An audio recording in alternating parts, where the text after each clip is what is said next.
Am I heard today? Hello, lovelies. Hello, loves. Hello, everyone.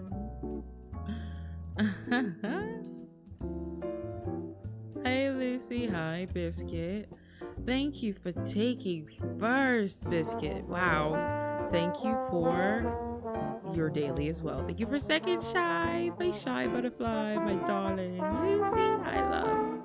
And thank you for third, Hades. Thank you for all your dailies as well, everybody.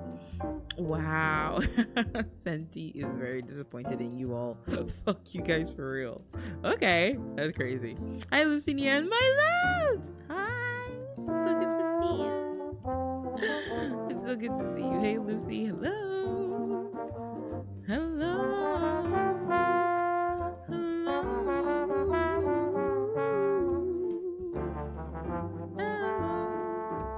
Hello. Hello. Milu! Ah! Hello, baby. How are you? Oh. Since he said I should go play in traffic. No, I'm sure they didn't mean you, Shy. I'm sure they didn't mean you, Shy. Never you. Hail the Pharaoh one. You got it. Clock it. You clock it. By the way, fish is finally activated. I think reading streams are the only stream where we can do do fishing, where you guys can fish. So go crazy, go stupid. There's also going to be a lot of raffles, so get ready for that. I don't know if it's gonna work as well. If it doesn't, then I'm gonna leave it to my lovely mods. Hello there, Keyshawn. It's so good to see you. Hades there with their very expected ice cream. Thank you so much for the freaking redeem. Hello, every car. Oh, that's so cute. I love that. I genuinely love that. Ads are officially over. Let's move. And over here too as well. Hi, darlings. It's so good to see everybody. Zanti, we black. You can't just throw y'all around here. Witty nitty. Oh, notice how I say y'all and didn't say you. Oh, that's so cute. Y'all are too cute together. That's my spouses, by the way, in case you didn't know. Both of them. Yeah, both. I got that, Riz. And I'm looking to expand my harem. I'm a lover, not a fighter, you know. But I will, if you start a fight with me, I will finish it. Immaculate Riz, you know that's right. Hey, expand, babe. The more the merrier, right? Don't worry, I will always run them through you. I know they need to pass your tests because you strict as fuck. You run a very strict program. All right, I do know that. But listen, why have only like 2 baddies when you can have 200? I'm just saying. Who is it? Relax, it's nobody yet. I'm just saying. Some people have caught my eye because there be some gorgeous black VTubers in this space, y'all. Some femme presenting delicious you know y'all don't hear redeems. That cannot be possible. I must change this immediately. Okay, properties. Oh, that's why. Y'all should be able to hear it now. Actually, someone should redeem the so I can like do the sound stuff as well, just to make sure it's not too loud. There, thank you for the pets. Oh, you're so cute, Senti. Thank you also, Biscuit, for patting and croaking. And of course, Hades delivers with the So, did you guys hear that? Was it too loud for you? You didn't hear it?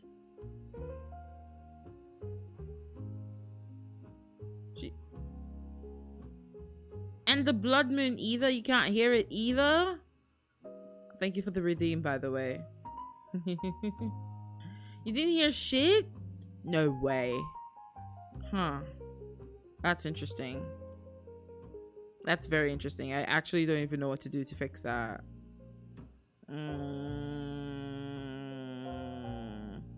My points. I'm sorry, Hades. I'll have Senti get on that right now, actually. Damn. Hugs for Elaine. Thank you, Keyshawn. Hugs for you too, love.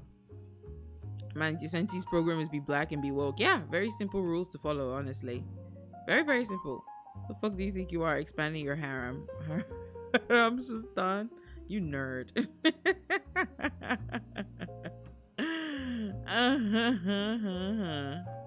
Okay. I can't believe y'all can't hear the redeems. What do I do? Okay, I've refreshed them. Okay, 1 second. Let me go on sound alerts on thingy login. Because I can hear them just fine. Unless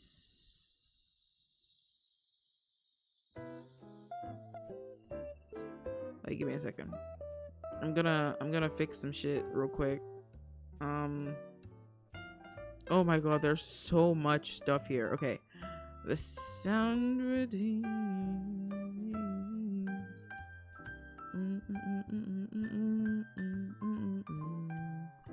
Monitor and output, right? That's the one that will make you like hear everything, right? Maybe now it might be an output thing. It might. I don't know. Gosh. Oh god. Okay, Keyshawn. All right, what do we do? Do I have all my stream bots up and running and connected? Yeah, they all are. I literally have like a little tab for them. It's very annoying. But is it Mix It Up? It's not Mix It Up. It's Twitch sound alerts. Well, at least for that particular one. For the rest, it is Mix It Up. So wait, let me double check if the Mix It Up like sounds be sounding. This is very annoying. There's just so much stuff to think about. There's the alerts. There's alerts as well. There's just so many alerts. There's alerts everywhere. And they're just all here chilling. Wait, let's see. Are these all integrated stream elements? Some are stream elements, some are Mix It Up, some are Twitch sound alerts. It's been working so far. Yeah, but like the thing is, I've run out of channel points. Yeah, I will be doing that much later when I have time, which is probably never, but soon. And by soon I mean never. Oh, there it is. So that should be there, and then this should be there, and that should be done. I'm exhausted. There's just so much. Holy crap. Anyways, let's see. Oh my god, hi Biscuit from the Red app. Did you check the settings sound? I am. I'm doing that literally right now. Oh wait, 1 second. Let me reduce the music actually. It's bothering my ear. There we go. Cool. They're all working. Thank you. I'll hydrate. Let's see. So this is the Twitch sound one. I've added it here and I've set it to monitor and output. This is Mix It Up. I've added it here and I will now set it to monitor and output. Where is it? Holy fuck. My head hurts just looking at all of this shit, bro. Okay, you're monitor and output. And you're monitor and output? Oh, no, you're monitor off. Why are you monitor off? Monitor and output. You're also monitor off. Why are you that? Monitor and output. Yeah, you don't. Yeah. Okay. I don't know if it's gonna work now. If it doesn't work, I'm sorry. I'll have to fix it some other time. Because genuinely, I just can't be bothered right now. I'm wondering if my mic is too loud. Okay, guys, you already know what's up today, but in case you did not notice from our stream title, I have a surprise for you. So apart from our 2 chapters of reading that we shall be doing today with 6 of Crows, please revive. We have a secret 1 chapter of a book somebody in this chat is currently writing. So we're going to be reading that 1 chapter. I will, you know what, I'm not going to say too much more because then I'll ruin the surprise. And for the more perceptive of you, I can see the wheels in your head turning. I can hear it. You will stop thinking at once. So you do not spoil the surprise, okay? Stop thinking immediately. Immediately. At once. Stop it. Stop it. Stop it. Stop it. I can hear you think. Stop it. Okay. Okay. I'm so super excited, but we will start with, of course, chapters 13 and 14 of Six of Crows. We're going to continue where we left off 2 weeks ago, because last week we didn't do a Book Nook Wednesday because I was being freaking attacked by my freaking uterus. Anyways, I digress. Oh my goodness, hello there, Gita Nasmir, bruh. Okay, Gita Nasmir Noviene. Oh, Gitanas. Oh, Gitanas. Labas. Hello. Hello there. I need to turn on my VPN. The thought already happened. One remedy. Sorry. That's right. Thank you so very much. I think chat needed that. I think the chat needed that. So welcome in for those on the red app as well as those on the purple app. We will get started so nothing terrible happens, because I can feel my sanity escaping me. Let's move over to the reading corner quickly. Oh my god. Okay. So I do believe it's working for everyone, just to be sure. Why are we yelling? We're yelling? Welcome in, Amelia. It's nice to meet you. Why are we yelling? We're going to be reading today, so kick back, relax. If you have chores to do in the background, you can get started on them. Just think of me as your audiobook. Why are we yelling? What do you mean, Shy? Oh, Senti. Yeah. By the way, Lucy, yes, what? What is it? Is everything all right? Is everything all right? Is everything okay? I'm just trying to look through to see if I can recap the last couple of chapters so we're all on the same page before we get started reading, and this is not showing. Let me fix that really quickly. Refresh. There we go. That's the book. Loud noises. I cannot with your unstately conduct. You cannot just announce publicly that you'll be expanding your harem and shocking your wives. You must speak to them prior. Hello? Where is this coming from? Who are you to speak on behalf of them, huh? Who do you think you are? Who do you think you are? I will not have you stand there looking uncouth. Hi there. Hi again, Amelia. We shall be reading today. For those of you who have your copies of Six of Crows, wonderful. You can crack them open to chapter 13. And for those of you who don't, I got you. Here, I got the book in PDF right here. So, okay, Lurk. Okay, thank you for the Lurk biscuit. Enjoy your pork. All right. Let's see. Well, apparently, Senti, Shy, Milu is your lawyer. I don't know if you hired them, but look at them. I don't know. They want to defend the fuck out of you, so good for you, I guess. Even though nobody asked them to do that. I wonder. Anyways, let's see. It's chapter 13, right? Yeah, it's chapter 13. So that means this place over here. Why did it bring me to chapter 9? This book is not serious. Okay, whatever. I'm gonna just grab this and stop. Pull it here.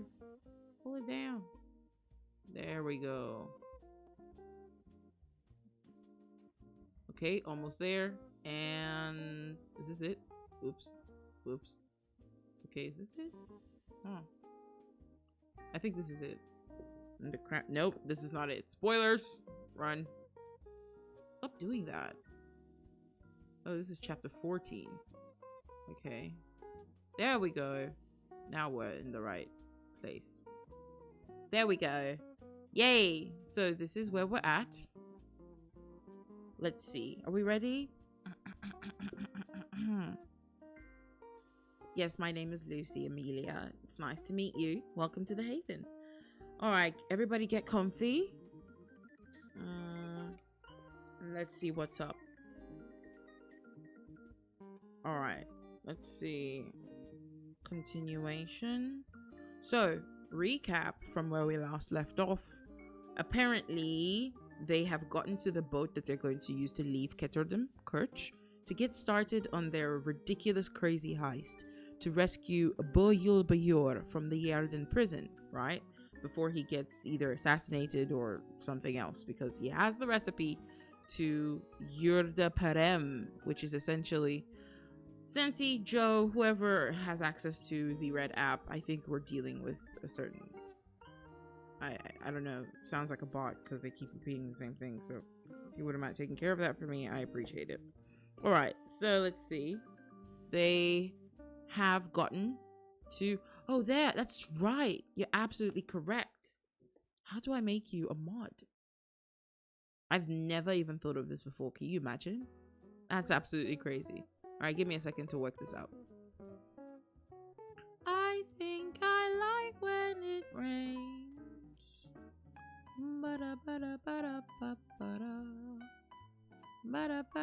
All right, so I think I can continue with the recap, right? So yes, essentially, we're trying to rescue Boyul Bayur, the person who has the recipe for Yurda Parem, this drug that can exponentially boost the powers of the Grisha in this universe. Grisha are magic users, essentially. It makes them defy every known law of physics, which freaks everybody out.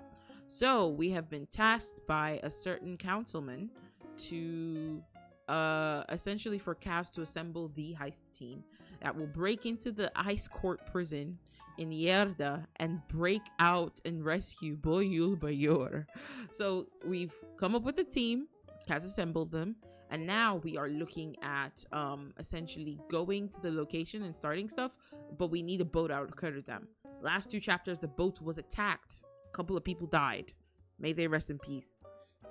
And 2 of our main people got injured. I believe it was Jesper and Ine. Ine got stabbed, nearly died. The last time we saw her, she passed out with Kaz having rescued her. So we're about to see what happens with them. If they will survive, maybe Nina, the Grisha among them, a corporal Nick, in other words, a magic user with abilities that pertain to the body, essentially.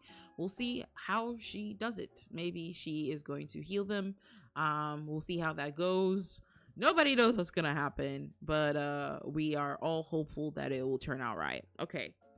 Now, how do I mod you on the red app? How do I do this?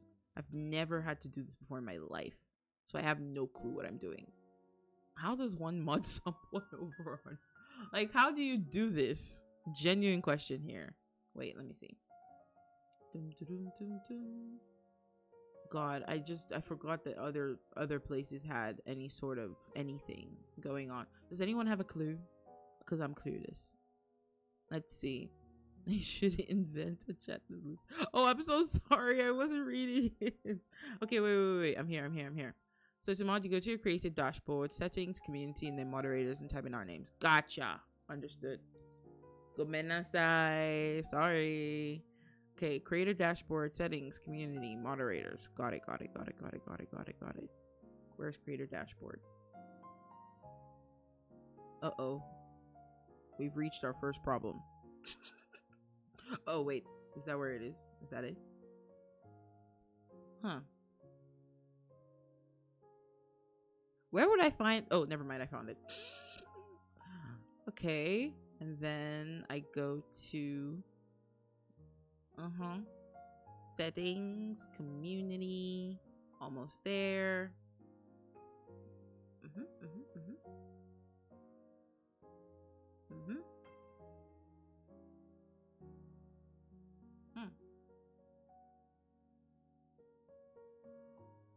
Wait, I'm not seeing I'm not seeing settings under like creator dashboard. It's giving me... Wait, let's try this. I'm a big girl, I can think for myself. Channel? Nope. Oh, permissions? When you give people permissions, they can upload, take a oh, okay. Is this it? Manager, editor, subtitle editor, viewer. I don't think this is what Senti was talking about. No worky. Setting is at the bottom left side. Yeah. Okay, gotcha. I just needed to be sure. But it's giving me, oh, community moderation. There it is. Awesome. All right. Oh my God. Is your name? Oh, your name is the same. That's a very dumb question. Let me just see. Add managing moderator. Yippee! Wait, which name do you want me to put? What's the you can DM it to me on Discord if you don't want to like say it here. It's the same. Yeah, I just needed to know if it was the same. Like maybe you were gonna use, I don't know, a different account and you didn't want to use your actual account. I was trying to be considerate. Yeah, I found you. It's okay, I can use my main one. Thank you, I love you. Okay, awesome. There. I wonder if Joe has, let me find him if I can. I won't give the permissions yet because Joe isn't here to confirm if it's the right one. But if I type in the name, will he pop up? No, he does not. It's a different name. Anyways, Sentiwenti, you are now modded on Red App. Thank you. Thank you. Settings are saved. Yippee. Okay, let's finally get started. Holy shit. I need to do that. I need to mod everyone who's like a mod on Purple app on Red app. It's so ridiculous to call them this, by the way. But yeah, essentially.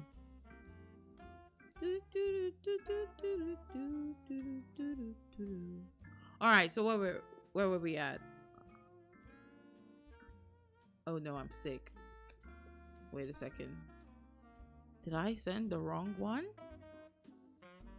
Guys, it may be the wrong one. Wait, let me do this again. One more time. Second time's the charm.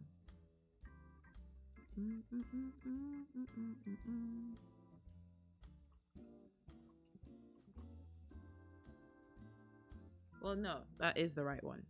I'm a baka. All right, let's continue. All good. So that's where we left off. Ine is very badly hurt. So is Jesper. Jesper was shot. Ine was stabbed. So we'll see how they recover, if they recover at all. We're hoping that they're fine. Ine is personally my favorite. She's best girl. So hopefully she's okay and not dying at all whatsoever. Let's see. Are we ready? There we go. Hi, Sentiwenti. Thank you so much for all your help. All right, let's continue. You're amazing. What would I do without you? When Joe and the remaining mods get here, please let me know so I can also mod them on Mars. God, I'm tired of saying the Red app on Mars. Anyways, get us out of here. I need to get into it.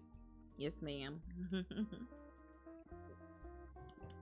All right, I'm hydrated and I'm ready to read out and comment. Don't forget, you're free to ask questions. You're free to comment on passages and on events as they are unfolding. This is by no means simply a book, an audio book, because that would be technically illegal and under copyright. But if we make it transformative enough by talking about it, expressing emotions while things are happening, asking questions, discussing characters, their motivations and events and plot points, then I will not get sued. Anyways, let's continue with this. Let's get started. Get us out of here, Kaz shouted as soon as he limped aboard the schooner with Ine in his arms. The sails were already trimmed, and they were on their way out of the harbor in moments, though not nearly as fast as he would have liked. He knew he should have tried to secure some squallers for the journey, but they were hell to come by. Ooh, is he expressing some regret? The very same Kaz Brecker who claimed he didn't give a fuck about her? Let's see. It's important to not get sued. Exactly. Exactly. There was chaos on deck. People shouting and trying to get the schooner into open sea as quickly as possible. Spect! He yelled at the man he'd chosen. Oh, wait. Why did I stumble over that? He yelled at the man he'd chosen to captain the vessel. A sailor with a talent for knife work who had fallen on hard times and ended up stuck in the lower ranks of the dregs. Get your crew in shape before I start cracking skulls. Spect saluted, then seemed to catch himself. He wasn't in the Navy any longer, and Kaz wasn't a commanding officer. That just goes to show Kaz's aura, that someone who's most likely older than him, right, because don't forget this boy is what, 17? The oldest is Nina, who is 19, I think. Right? So this boy's 17 years old, and he barked orders with such firmness and confidence that this ex-Navy officer saluted on instinct. That right there is some aura. He's giving Aurangzeb, let's go. Yeah, Kazbreka is not to be fucked with. All right. And he's about to lose his literal gravitas. That's exactly the word I was looking for, Biscuit. You're absolutely right. And he's about to lose his literal best member of the gang. Don't forget, Ine is the person who holds all his secrets, right? She is the Wraith. She's his spy, his master spy. So, yeah, having her die is not an option. She's literally his biggest asset. Let's continue. Spec saluted, then seemed to catch himself. He wasn't in the Navy any longer, and Kaz wasn't a commanding officer. The pain in Kaz's leg was terrible. The worst it had been since he'd first broken it falling off the roof of a bank near the Geldstraat. Ooh, we get some backstory and lore into how he broke his leg. It was a bank heist gone wrong. Let's hope that bad luck doesn't carry over into this heist. But yeah, it was possible he'd fractured the bone again. Inez's weight wasn't helping, but when Jesper stepped into his path to offer help, Kaz shoved past him. No, be gentle with him. He's injured too. Where's Nina? Kaz snarled, seeing to the wounded below. She already took care of me. Dimly, Kaz registered the dried blood on Jesper's thigh. Oh, okay, she's already healed him. Awesome. Wyland got dinged during the fight. Let me help you. Get out of my way. Ooh, look at him. This is Mr. I don't care about you. I always knew he was just a poser. Get out of my way, Kaz said, and plunged past him down the ramp that led below decks. He found Nina tending to Wyland in a narrow cabin, her hands drifting over his arm, knitting the flesh of the bullet wound together. It was barely a graze. Move, Kaz demanded, and Wyland practically leaped from the table. I'm not finished, began Nina. Then she caught sight of Ine. Saints, she swore. What happened? Knife wound. The cramped cabin was lit by several bright lanterns, and a stash of clean bandages had been laid out on a shelf behind a bottle of camphor. Camphor! Do you guys know what camphor is? My Nigerians in chat know exactly what I'm fucking talking about. Does everybody here know what camphor is? Bro, that thing. I actually wish I'd brought some with me to Europe, for real. Camphor mentioned OMG. I know. Ford! Hi, Ford. Welcome in. You're just in time. We just started chapter 13 of Six of Crows. I know I'm interrupting, but I posted an update in tech support about the Drive plus Hub thingy-mabob. I'll post more updates later on. Turns out this thing has a physical SSD in it rather than an all-in-one circuit board, so the SSD itself might be fine and the hub is just fucked. Thank you, Ford. We appreciate you, Mila and I, and everyone else who need this advice. All right, let's continue. I hope Ina survives. It looks like Nina got it though, so I think she'll be fine.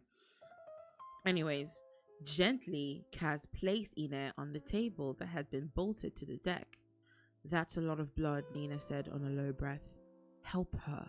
Kaz, I'm a heart render, not a real healer. She'll be dead by the time we find one. Get to work. You're in my light. Kaz stepped into the passageway. Ina lay perfectly still on the table, her luminous brown skin dull in the swaying lamplight. Kaz stepped. Oh wait, he was alive because of Ina. They all were. They'd managed to fight their way out of a corner, but only because she'd prevented them from being surrounded. Kaz knew death. He could feel its presence on the ship now, looming over them, ready to take his wraith. His wraith! Did you guys hear that? His wraith. I don't know, man. There's a lot more going on between these two than he likes to project. Even if it's just like camaraderie and like friendship, he likes to pretend they don't mean the world to him, but they do. And here it is.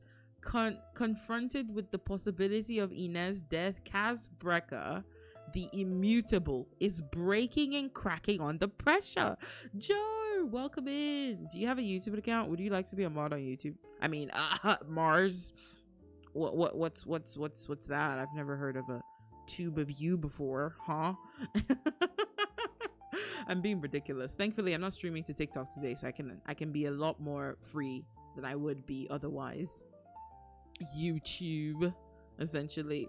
If I was streaming to TikTok, that would be a problem. But no. I'm not, so I'm good. Anyways, let's continue. Joe, let me know. Also, welcome in chat. Welcome. Let's see. Ready to take his wraith. Oh man, I do feel bad for him though, because like he's literally about to, like, you know, lose a friend and stuff, which can be tough for anyone, but especially for someone who doesn't have much, right? All right. He was covered in her blood. Unless you can be useful, go away, Nina said without looking up at him. You're making me nervous. He hesitated, then stomped back the way he'd come, stopping to purloin a clean shirt from another cabin. He shouldn't be this shaken up by a dock brawl, even a shootout, but he was. Something inside him felt frayed and raw. It was the same feeling he'd had as a boy in those first desperate days after Geordie's death. Oh god, it's really getting to him, guys. It's really getting to him. Be right back, mama. No problem. Tell her I love her. Okay, Joe. I hear you. I'm gonna turn you into a mod right the freak now. Thank you for your service. Thank you for your service. Thank you for your services. What would I do without you guys? Thank you so much. My lovely mods, guys. A round of applause for them. I can't hear you clapping, but I can hear you clapping. So you better be clapping. You better be clapping for my amazing mods. Okay. Let's do this. Let's see. Here I am. And here I shall add you as a mod. Boom. There you go. Welcome to the family. It almost didn't find you. There you are. Save. There you go. Welcome in. Please let me know if you got the notification, because if you didn't, then that means I sent it to the wrong person, and that is a big problem. Okay. If you make me a mod, I'll just write haiku dick jokes for all newcomers, and that is why I'm not making a mod for it. That's too much pressure. It's too much power. It's too much power for you. It's way too much power for you. Hi there. Hi Jonas. Let's see. Jonas? Is Jonas? Is Jonas? Is it Jonas or Jonas? Because it can be either. Forward over dead body and over my dead body too. Hello there. You're just in time. We're reading chapter 13 of Six of Crows. So if you like stuff like that, you're in for a very nice time. All right, let's see. And then let's continue. Something inside him felt frayed and raw. It was the same feeling he had as a boy in those first desperate days after Geordie's death. Say you're sorry. That was the last thing Ina had said to him. What had she wanted him to apologize for? There were so many possibilities. 1,000 crimes. 1,000 stupid jibes. Let's see. Also me in chat. My name, Emma, I see trust and name joke. What? I am so sorry. I don't know what it is that you're trying to say. Would you mind repeating it, please? All right, let's continue. 1,000 crimes, 1,000 stupid jibes. I'm glad to see that he's really shaken by Ina's injury. It just goes to show that he really cares about her. On deck, he took a deep breath of sea air, watching the harbor and Ketterdam fade from view on the horizon. They officially started on the journey, everyone. It's a foot-sucking emote? Hello, Ford? Alright, what the hell just happened? Jasper asked. He was leaning against the railing, his rifle beside him. Hair disheveled, pupils dilated. He seemed almost drunk, or like he just rolled out of someone's bed. Oh, that's the adrenaline rush. From the last episode, we realized that this guy is really into stuff that raises his adrenaline. But yeah, he seemed almost drunk, or like he just rolled out of someone's bed. He always had that look after a fight. Helvar was bent over the railing, vomiting. Not a sailor, apparently. At some point, they'd need to shackle his legs again. We were ambushed, Wyland said from his perch on the forecastle deck. He had his sleeve pushed up, and was running his fingers over the red spot where Nina had seen to his wound. Jesper shot Wylan a withering glare. Private tutors from the university, and that's what this kid comes up with? We were ambushed? Wylan reddened. Stop calling me kid. We're practically the same age. Alright, let's move on. I need to scroll down so you guys can see what I'm reading. What? How did we scroll back up so far back? That sucks. Wait. 1 second. No. Up. Up. Bruh. Okay. Wait. There.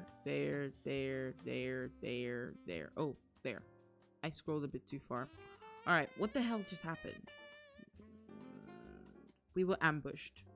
We've read that. Wylan reddened. Stop calling me kid. We're practically the same age. You're not going to like the other names I come up with for you. He's such a rage beta. He really doesn't like Wylan. But yeah, let's continue. I know we were ambushed. That doesn't explain how they knew we would be there. Maybe Big Bolliger wasn't the only black-tip spy in the dregs. Gills doesn't have the brains or the resources to bite back this fast or this hard alone, Cass said. You sure? Because it felt like a pretty big bite. Let's ask. Kaz limped over to where Rotti had helped him stash Ooman. I stuck your wraith, Ooman had giggled when Kaz had spotted him curled up on the ground. I stuck her good.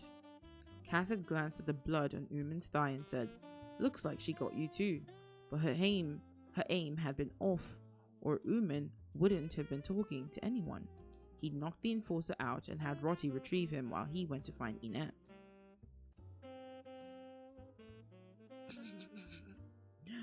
Milu wondering about the chaos. Milu, this is just how things are sometimes. Sorry, bro. Now Helva and Jesper dragged Ooman over to the rail, his hands bound. Stand him up. With one huge hand, Helva hauled Ooman to his feet. I love how they keep reiterating that Matthias Helva is a big dude. Like he's apparently a giant in comparison to the rest of them. Alright, let's continue. Ooman grinned. His thatch of coarse white hair flat against his wide forehead. Why don't you tell me what brought so many black tips out in force tonight? Cass said. We owed you. A public brawl with guns out and 30 men packing? I don't think so. Ooman snickered. Gills doesn't like being bested. I couldn't fit Gills's brains in the toe of my foot, and Big Bolliger was his only source inside the dregs. Maybe Kaz interrupted him. I want you to think real careful now, Ooman. Gills probably thinks you're dead, so there are no rules of barter here. I can do whatever the hell I want with you. Ooman spat in his face. Cass took a handkerchief from his coat pocket and carefully wiped his face clean. He thought of Iner lying still on the table, a slight weight in his arms. Hold him, he told Jesper and Lierden. Cass flicked his coat sleeve, and an oyster shucking knife appeared in his hand. At any given time, he had at least 2 knives stashed somewhere in his clothes. He didn't even count this one, really. A tiny, wicked little blade. I see he's about to torture him, which is great. Yippee. Torture. Alright, let's continue. He made a neat slash across Ooman's eye, from brow to cheekbone. Oh my goodness. And before Ooman could draw breath to cry out, he made a second cut in the opposite direction, a nearly perfect X. Now Ooman was screaming. Kaz wiped the knife clean, returned it to his sleeve, and drove his gloved fingers into Ooman's eye socket. He shrieked and twitched as Kaz yanked out his eyeball, its base trailing a bloody root. Blood gushed over his face. Holy fuck!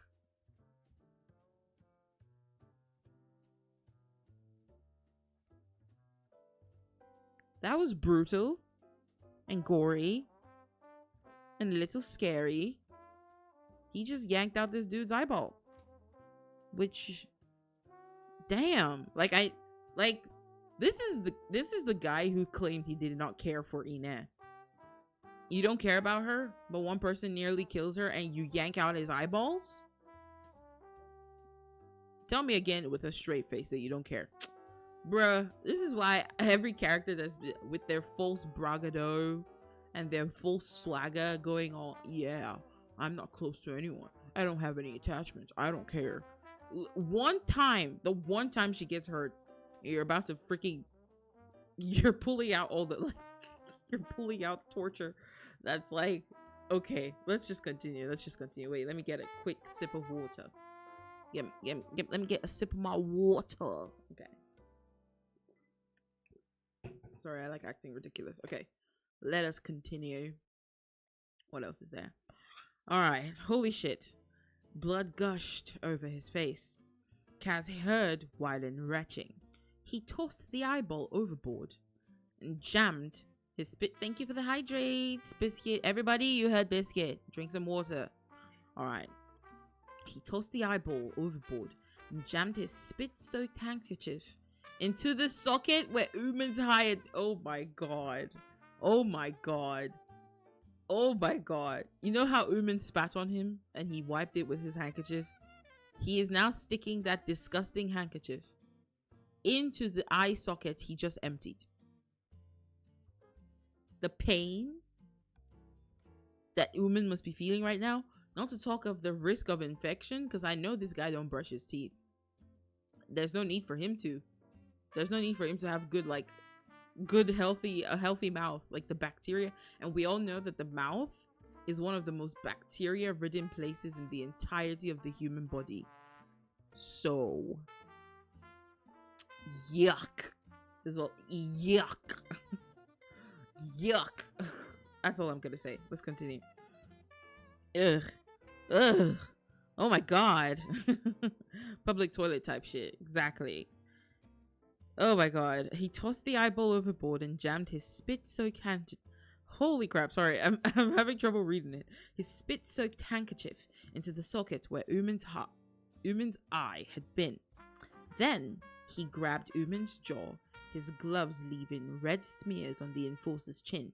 His actions were smooth, precise, as if he were dealing cards at the Crow Club or picking an easy lock. But his rage felt hot and mad and unfamiliar. Something within him had torn loose.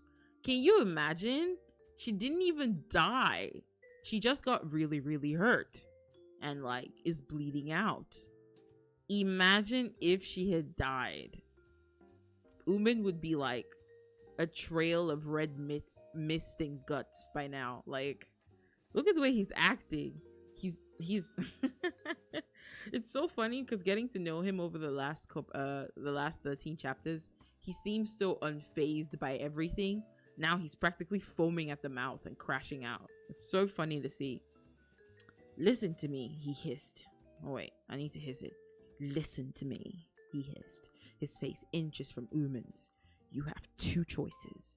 You tell me what I want to know, and we drop you at our next port with your pockets full of enough coin to get you sewn up and buy you passage back to Kerch. Or I take the other eye, and I repeat this conversation with a blind man. Ah! She didn't even die, but she's on her deathbed? Yeah, but she's not dead. She's hurt, but there's a magic user whose specialty is literally the human body with her. I'm pretty sure she's gonna make it. But, like, he doesn't know that. And clearly, he's not taking the news well. Cass and Inez sitting in a tree, K-I-S-S-I-N-G. I genuinely thought there was tension between them. She's literally the closest person to him. And according to her, he saved her life. He rescued her from one of the worst brothels in Ketterdam, right? She was literally kidnapped and almost turned into a prostitute, and this guy came and bought out her indenture, and now she's a spy who like gets to kill people and be tough and shit, you know? She has a cool ass name like the Wraith, you know? So she holds him in pretty high regard, and he holds her in very high regard as well, apparently, even though he likes to pretend otherwise. Anyways, let's continue. It was just a job, babbled Uman. Gills got 5,000 Kruj to bring the black tips out in force. We pulled in some razor gulls too. Then why not more men? Why not double your odds? You were supposed to be on the boat when it blew. We were just supposed to take care of the stragglers. Who hired you? Ooman wavered, sucking on his lips, snot running from his nose. Don't make me ask again, Ooman, Kaz said quietly. Whoever it was can't protect you now. He'll kill me, and I'll make you wish for death. So you have to weigh those options. Pekka Rollins, Ooman sobbed. It was Pekka Rollins. Oh my god, who's Pekka Rollins? The way I'm flipping through the pages right now. Who the fuck is Pekka Rollins? That name is so familiar. Pekka Rollins, Pekka Rollins, Pekka Rollins? Was that the councilman? No, that's Councilman Hode.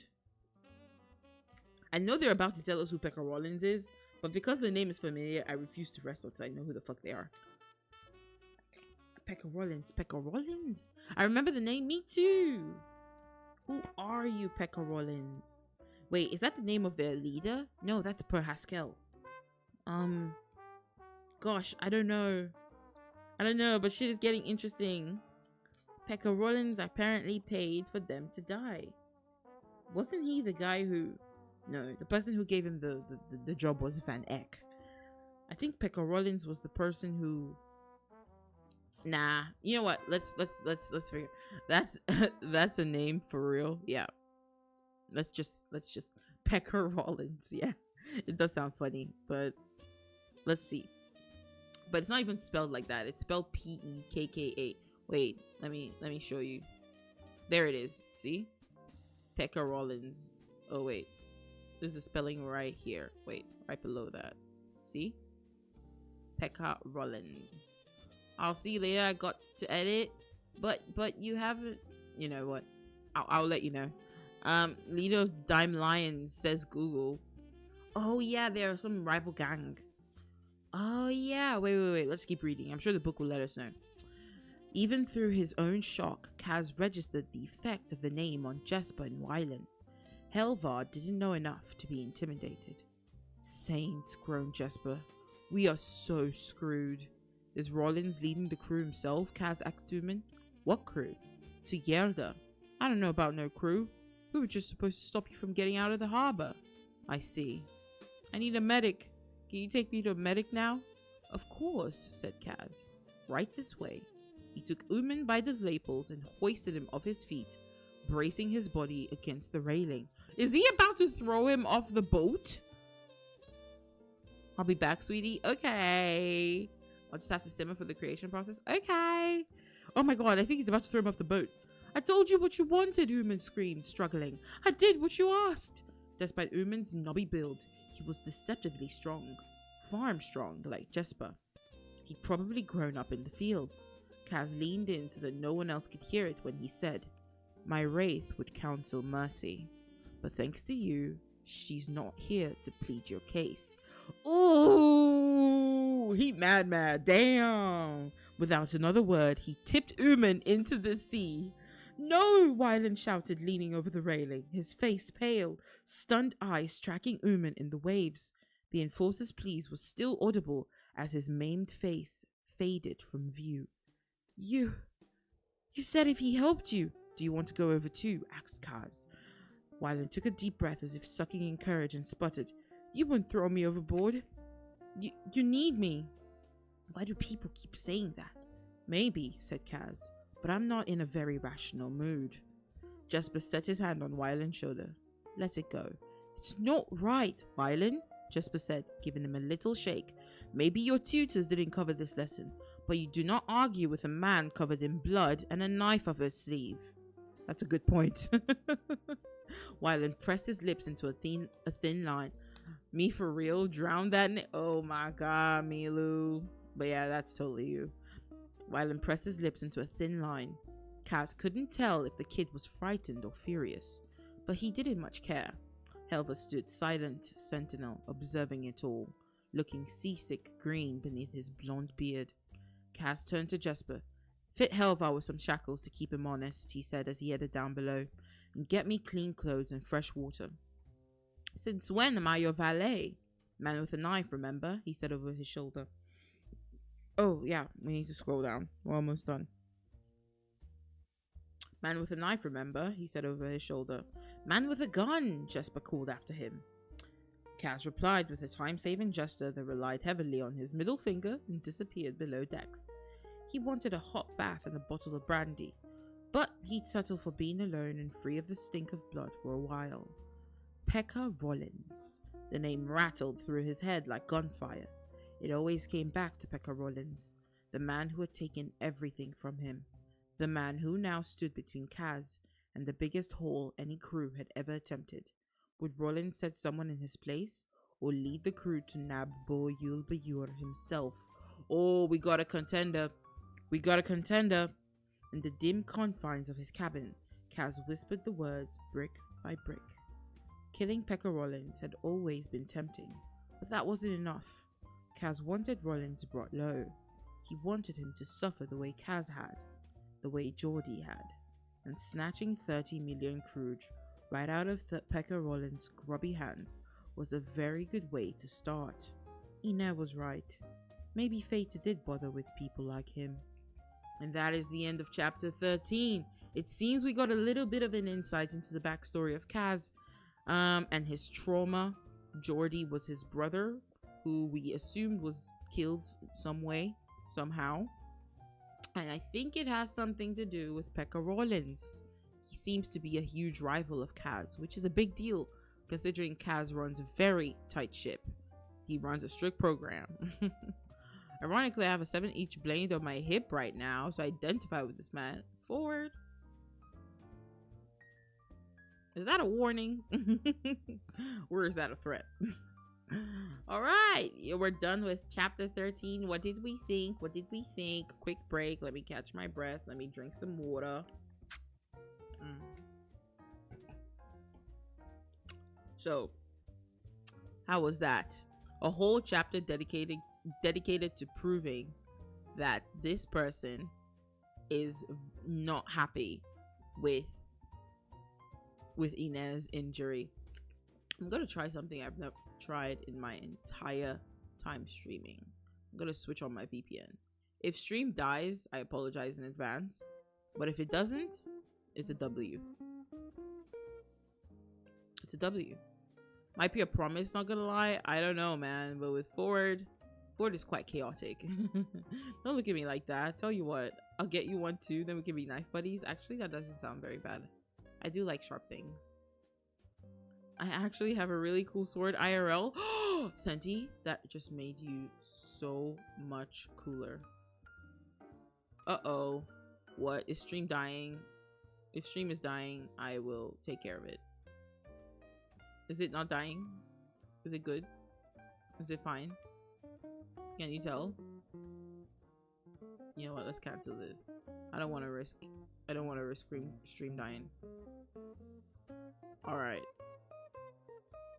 Let's exit and continue reading.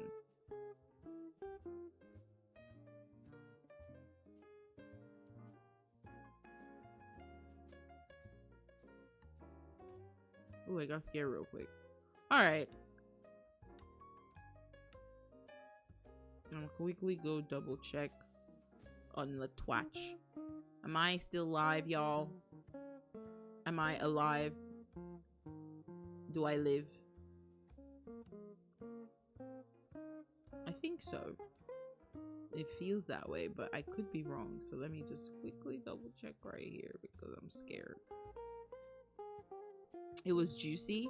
I agree, Biscuit.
Are we back?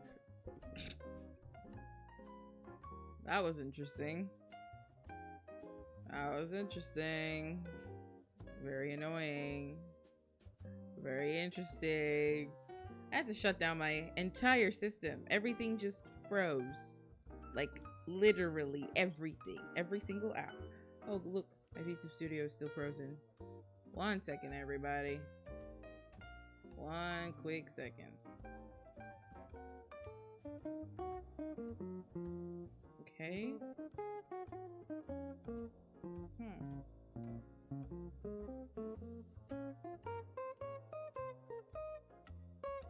Okay, my camera seems to be working, but it's not capturing my face. What's going on here?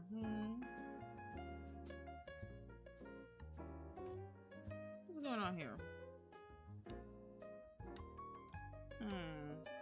So, I hate it when this happens. I'm so sorry. It's okay. It's okay. Hi again, everybody. Hi, Senti Wenty. Thank you for the head pats, Biscuit. Thank you for taking first, Biscuit, taking second, Senti. At least you guys got to take first and second again. And no, Brooke, I missed it. You came in at the worst time. You came in at the worst time. It's okay. It's okay. This happens. Honestly, worse things have happened to me. This is not the worst thing that could ever happen to me. This is very, very low on the list of things that, you know, are absolutely unforgivable or extremely annoying to the point of crashing out. It's just not that big a deal. VTube Studio doesn't seem to want to work, so let me just close it and restart it. I think the issue might have been with VTube Studio because everything with that app now is beginning to worry me.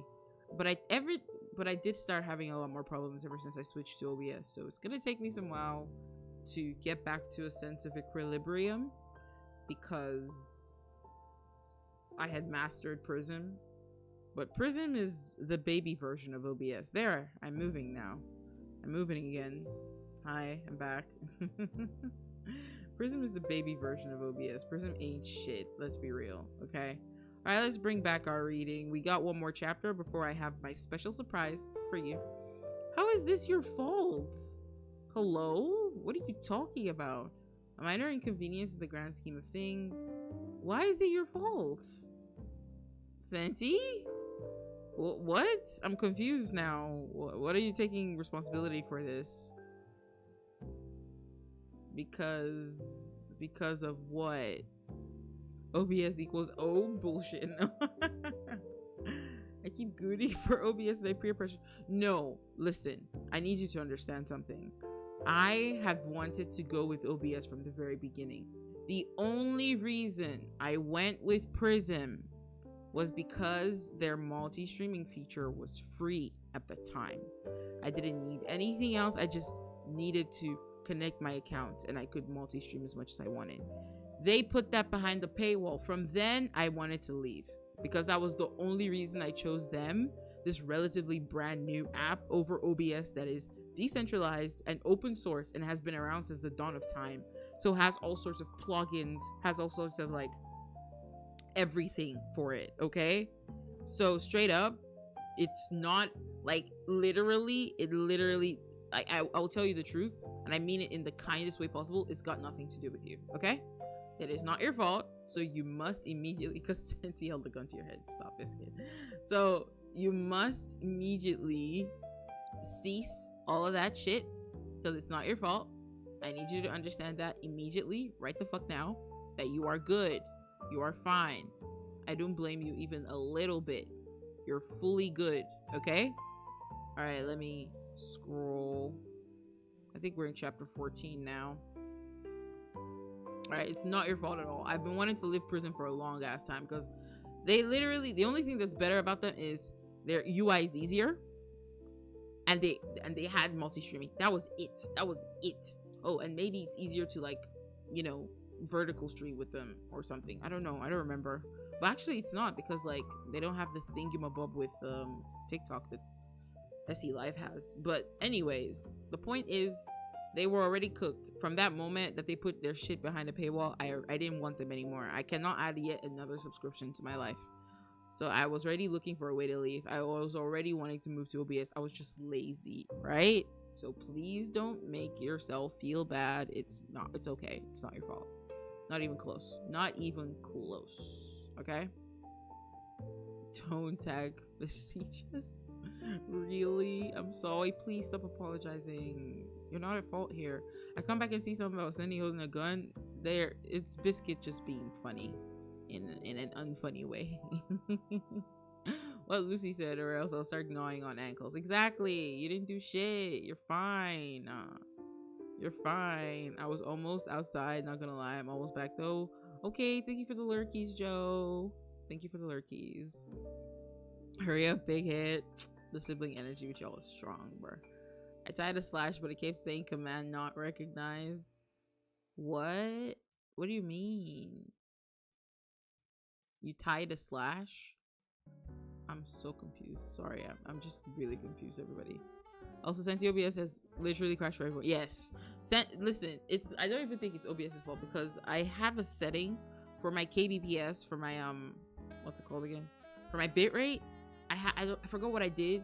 But I was following a tutorial that a VTuber used, right? And this VTuber is known for multi-streaming to all the apps, like TikTok, Mars, as well as Twitch, of course.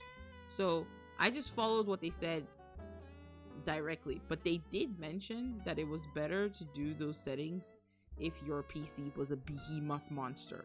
And we all know that my setup is potato, right? So I probably need to go into my settings and change back my bitrate and readjust it and make sure that it's not auto, right?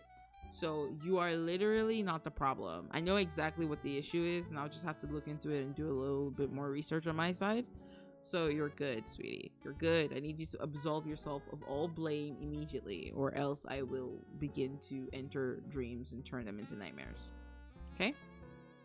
Okay? Okay. My boyfriend almost crashed the fuck out. I don't know how many times about OBS fucking stream up. OBS never saved the settings. He has to redo them every stream. Oh, that's... Now I'm scared. Now I'm scared because this OBS about to pull this shit with me. They better not. I'm not in the mood. If they try that rubbish, I will literally end stream and I'll see y'all like Friday. Okay, I've washed my sins away. Awesome. That's exactly what I needed. That's exactly what I wanted. Good for you. Good for you. Okay. OBS has never done that to me and will not do will not do it to you, inshallah. Inshallah, bro. Because I can't handle it. Wifey! Hello, wifey, darling. You must have accidentally downloaded the fucked up and evil version of OBS. You mean the only version. Oh, PC Chan doing her best with the software keeps making programs heavy as fuck, right? She really is doing her best, my poor darling, my darling Joy. She tries her hardest, but it's hard to be a VTuber up in here. Right now I'm running how many apps right now? I'm running my what do you call it? My Microsoft Firefox and my ADHD ass. You know, I have like 20 to 30 tabs on that thing. And this is with constant daily pruning, by the way, so it's not too overwhelming. I've got Fish open, so y'all can fish. I've got I've got Google open because that's how I can use Pixel Chat, because unfortunately I cannot use Pixel Chat on what's it called? Firefox. I said Microsoft. Firefox. They all sound the same anyways. I have Mix It Up open, I have OBS open, I have VTube Studio open, and I have Spotify open. And if I was playing a game, I would have that game open too. So like honestly, my PC has honestly been doing very, very well for herself. I did have plans to upgrade her this year as well. I have so many plans to do a lot of things this year. And hopefully, inshallah, we get to do them. Because like, all these things take money. And with the rise of fucking AI, everything is just more and more expensive. So, 30 tabs? No wonder... That many tabs is definitely going to explode your computer. No wonder OBS is struggling. No, I need them all. They're all important, guys. Like, they're all important. Okay, wait. Let me remove the ones I have not used in ages. But then, like... Okay, wait. They're gone. It's gone. It's been gone. It's deaded. I've killed it. I've destroyed it. Oh my god, this feels so wrong. My tabs. But I need to save the life of my OBS, so I'm just gonna keep producing them. What is this up for? Oh, okay, that was Sapphire. All good. It's like, it's all this stuff I'm watching, and it's like updates and stuff. What else am I supposed to do? Alright, you know what? Let me do this thing. Let me do a thing. Let me do a thing that's really smart. That's a thing to do. You know what? I'm gonna bring you here. I'm gonna bring you here. And then I'm gonna bring you here. And then I'm gonna bring you... Wait. The fuck? It's not working. Wait. Yo, I am so sad. This is yet another VOD I'll have to fucking edit together before I upload it. I'm so mad. I hate it when that shit happens, bro. I hate it when that fucking happens. Lucy, what the fuck? Guys, stop. I no longer have sympathy. Of course OBS is shitting itself. Is it that bad? Maybe you could open a new window when streaming instead. You're gonna have to condense love bug because there's no way that's healthy for your computer. No! You're all right, and I hate it. I hate it when you're right. Start bookmarking. I've been bookmarking. I am the bookmarker. Do you want to know how many bookmarks I got? They're in the freaking... Wait. Are they in the 200s yet? Last time I checked, they were close. I've got bookmarks, okay? I use bookmarks. Look at y'all saying bookmarks. I use them. I've been using them. I'm the bookmarker. I bookmark in real life and on web. Don't talk to me about bookmarks. I was there when they were created. I made bookmarks. There's even bookmark bars if you don't want to go. Yeah. That's what I'm gonna do. I'm so sorry. Hello, witch. Hey, Tay. You fucking annoyance. How are you doing, darling? Browsers are just really intensive. And then multiple tabs really bad. Really? Is it that bad? Is it really that bad? Is it really that bad? Why are you lying? Shut the fuck up. Don't judge me. Don't you dare. You're so sexy for that. Thank you, love. This is very bratty behavior, Lucy. I just want you to realize that. No. No. I have 2 tabs open currently, and it's using 10% of my CPU. Holy shit. I've been whipping innocent PC chat all along. Stop it! You're making me feel bad! Oh my god, Joy, I'm so sorry. Apparently, I turned you into a slave. I didn't know it was that bad, guys. Stop it. You're gonna make me cry. Okay, wait. Let me go through my fucking tabs. Stop. I feel awful. No. This whole time, I was the problem. Am I the drama? I will never recover from this. Oh my god, but I need these. Like, I need them. I'm so sad now. I feel like a terrible human being. Like, I knew it took up a lot of CPU power because every time I open Task Manager, the one that's on the top is always literally like, it is literally always Firefox. But now you guys are scaring me. I'm scared now. Are you happy? Are you happy? I'm terrified. You've terrified your goddess. I hope you're proud of yourselves. But maybe I needed this wake-up call because what do you mean? Holy shit. 2 tabs, 10%? That's a crime. That's just a crime. To me, that's not legal. That shouldn't be legal. That should not be legal. Yeah, I said it. Okay, you know what? I'm gonna do the thing. Give me 1 second. Holy shit, I'm just putting everything into like docs now because I'm so scared.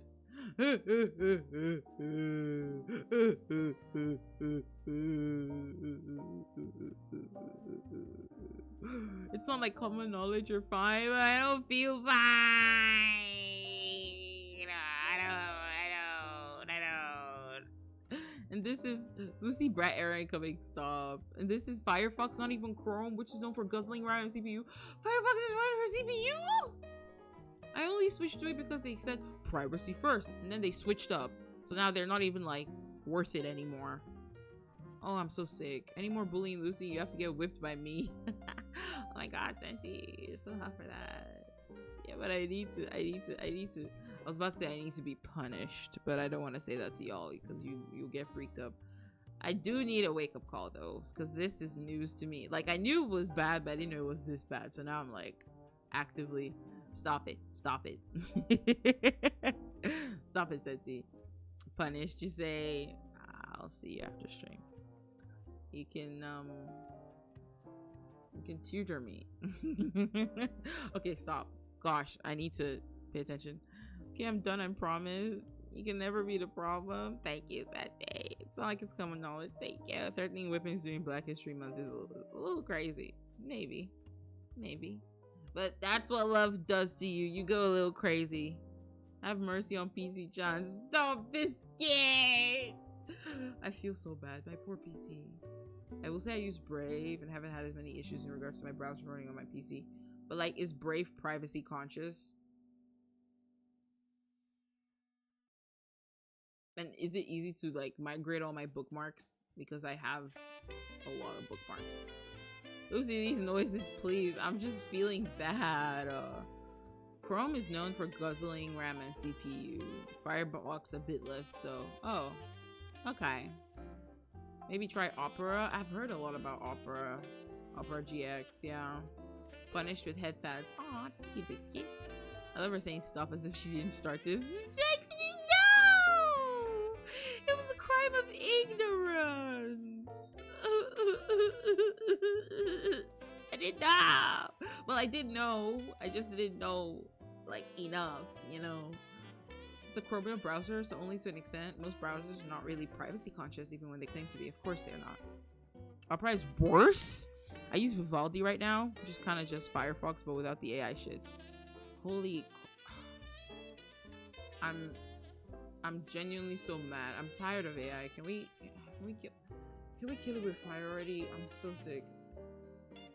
I'm sick of it. I am sick of AI. It is enough. Oh my god. What else do they want from us? How? Hey, Wayna, it's too much. It is too much. I'm sick. Okay, let's see. Docs. No, not socks, you dumbass. Docs. Awesome. Alright, I've docked everything. Well, not everything. Most things. The rest are just free-floating stuff. I don't know. I can't figure update the place for. I don't want to close this, but I have to because it's necessary. I haven't even used that tab in like 2 months. Like, there's no need for me to have it open if I haven't used it in 2 months. I need to be smart. I don't want you either. Go away. You're hurting my PC.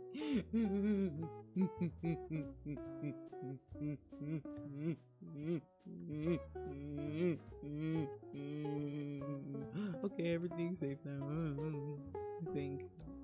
I hope. I don't know. Let's see. What does Task Manager Tron have to say?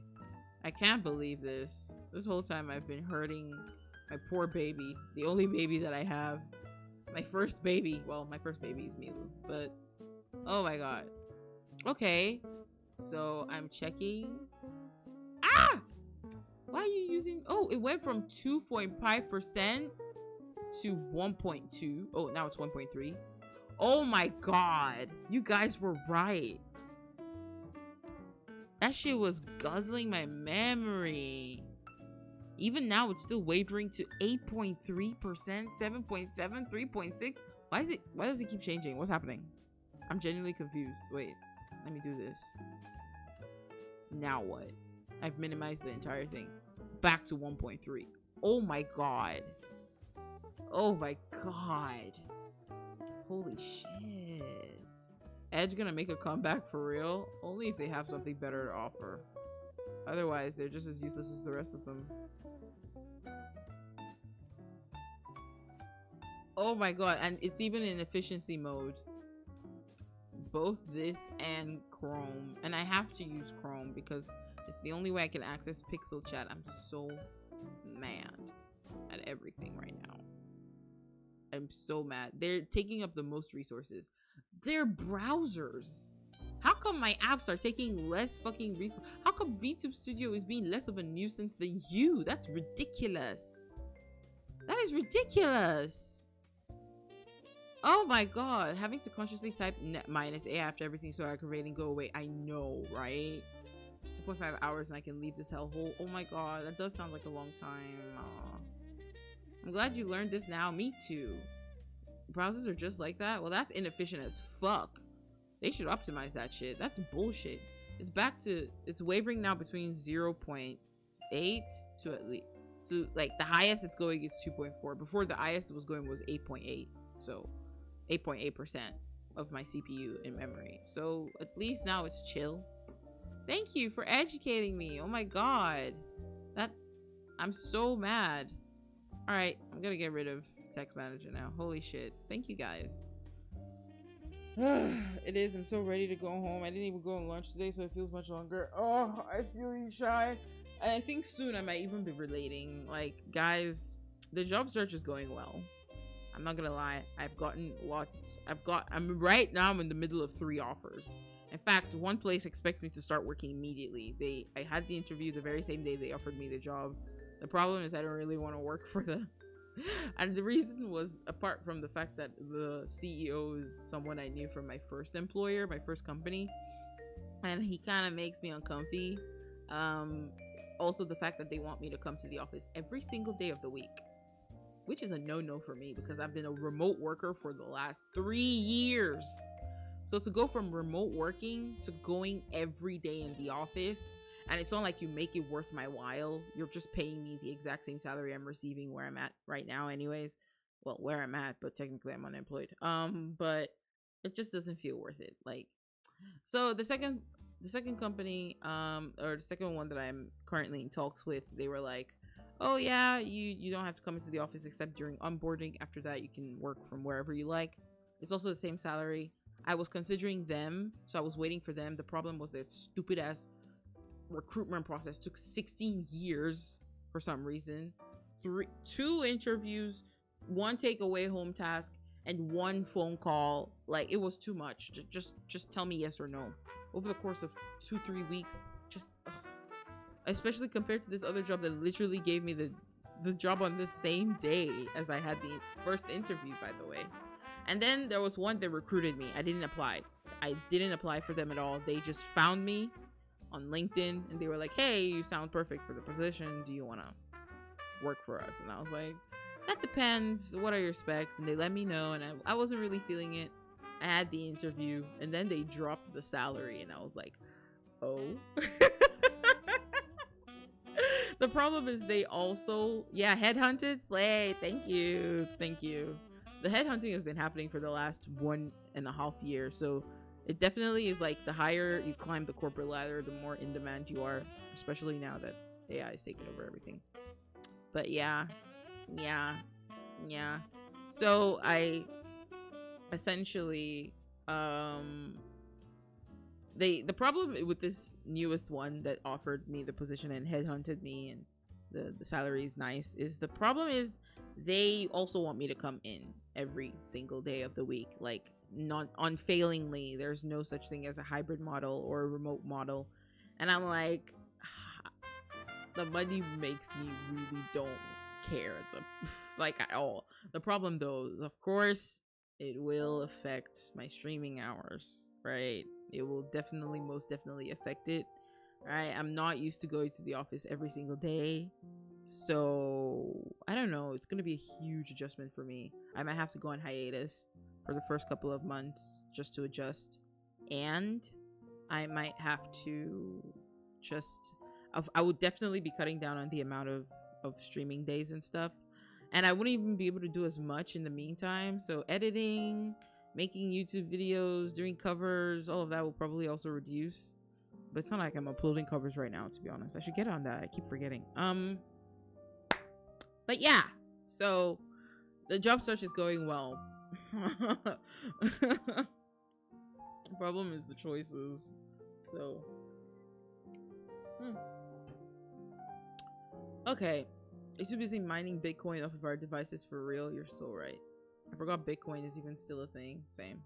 I'm so glad to hear that. Yeah, thank you. Hell nah. Yeah.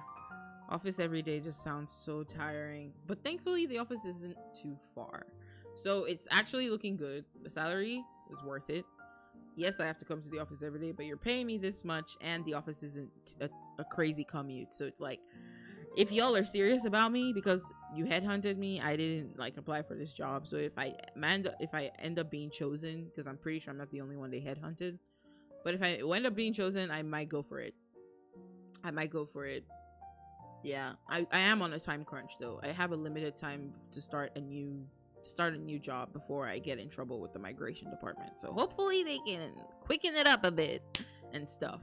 So yeah, Boss B Lucy, yeah, stop. 3 choices in this economy. I know. I'm very, very lucky and very, very privileged. So I fully acknowledge it that not many people have this opportunity. So I plan to take every single advantage of it.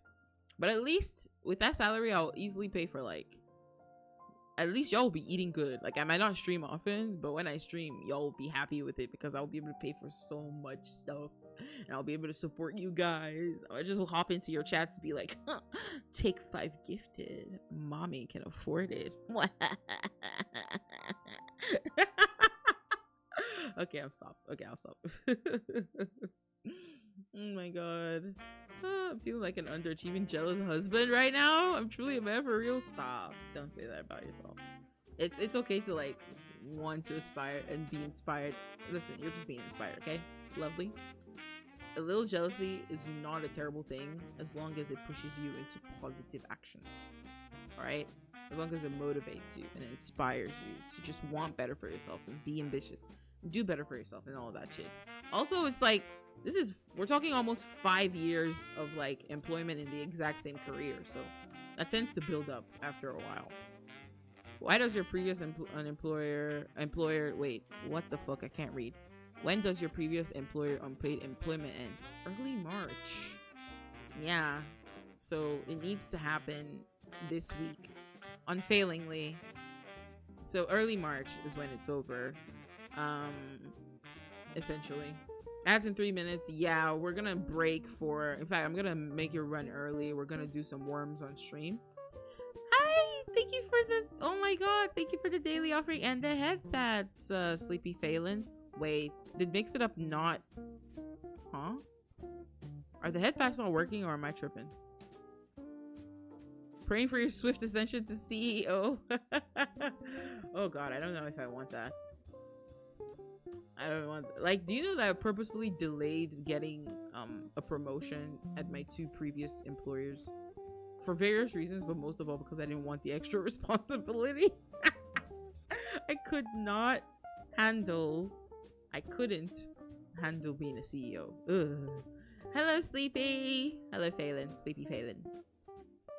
Hi. Oh, welcome back, Milu. We're just about to go for ads. We're gonna finish chapter 14 and then we'll go on to, you know, we'll see whether or not Kaz is winning in the next chapter.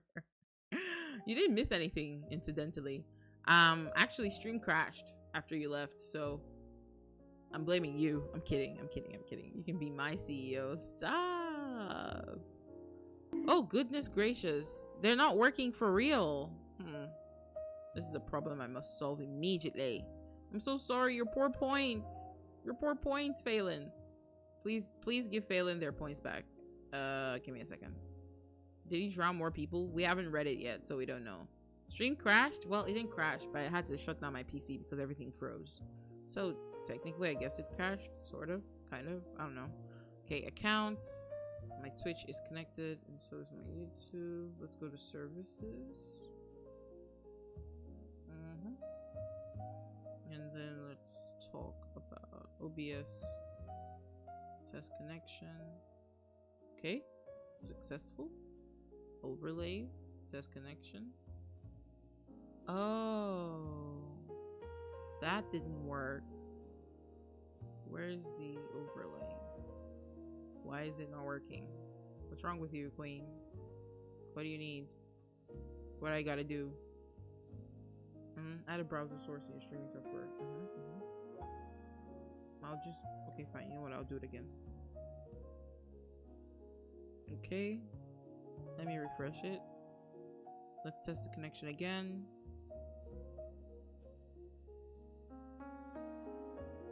It's worked. All right, it should show now, guys. I don't know. CEO clap in every orifice. What? It didn't work. Okay, then the problem is with V2 Studio. We'll fix that in 10 seconds. Well, we'll fix that later. For now, it's time for worms on stream. I'll see you. I'll see you when I see you. Oh shit, where's worms? Okay, there it is.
much. Well done, Biscuit. Well done, Santi, and well done, Hades. Wow, thank you so much for using your beautiful, beautiful brains.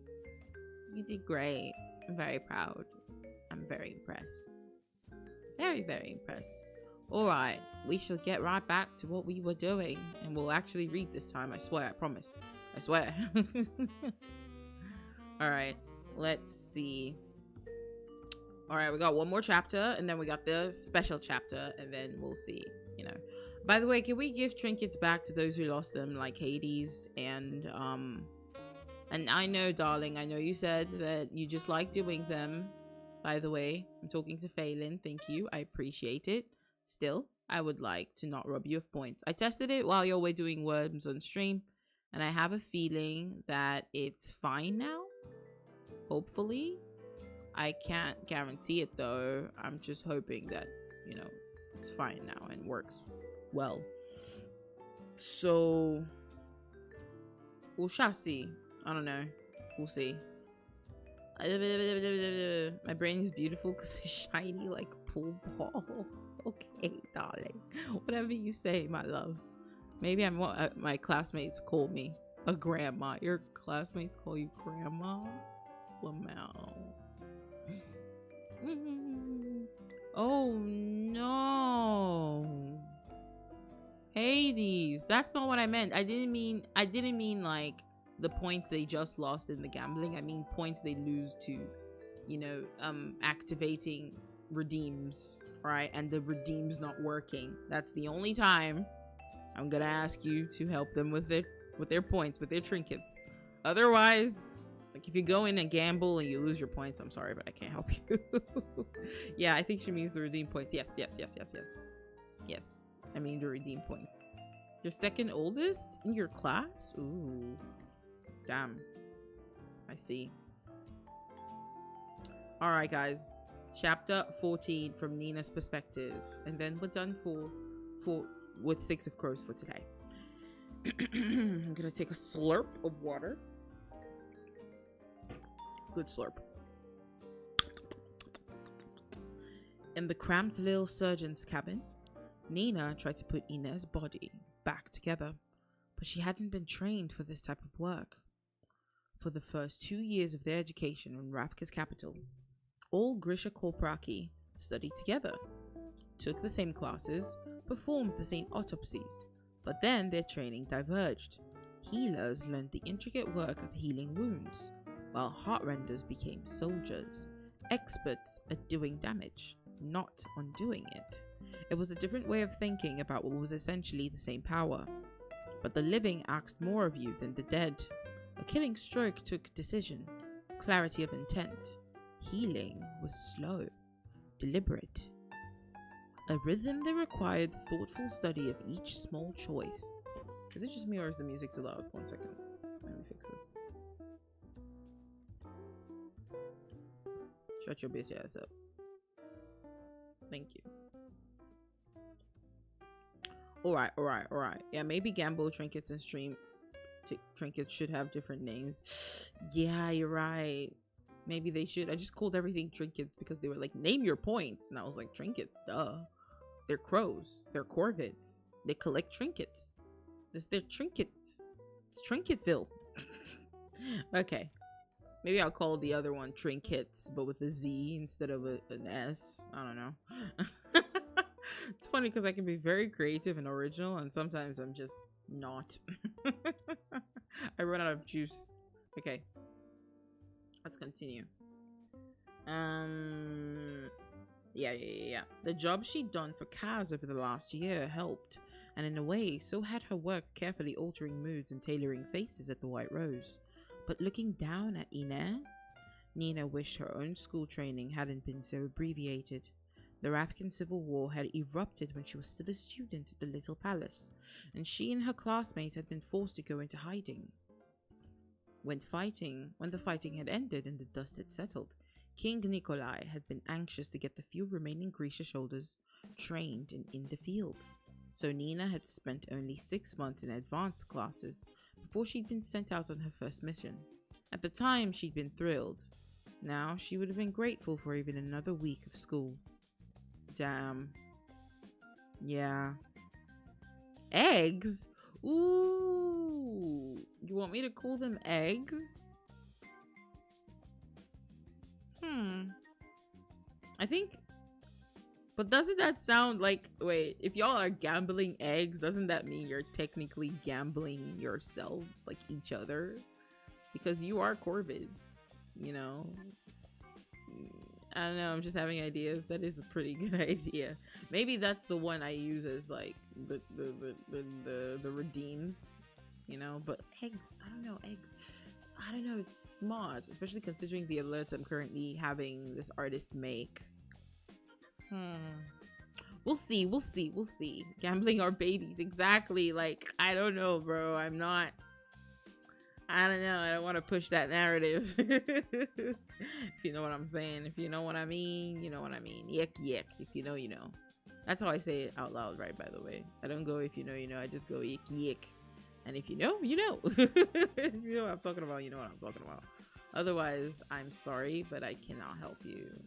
Straight up. Straight up. Yes. Okay, let's continue. Where were we?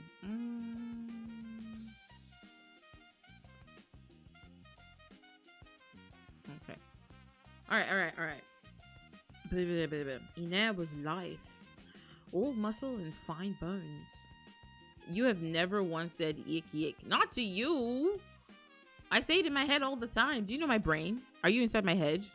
Huh? What page are we on? In my book, it says 174.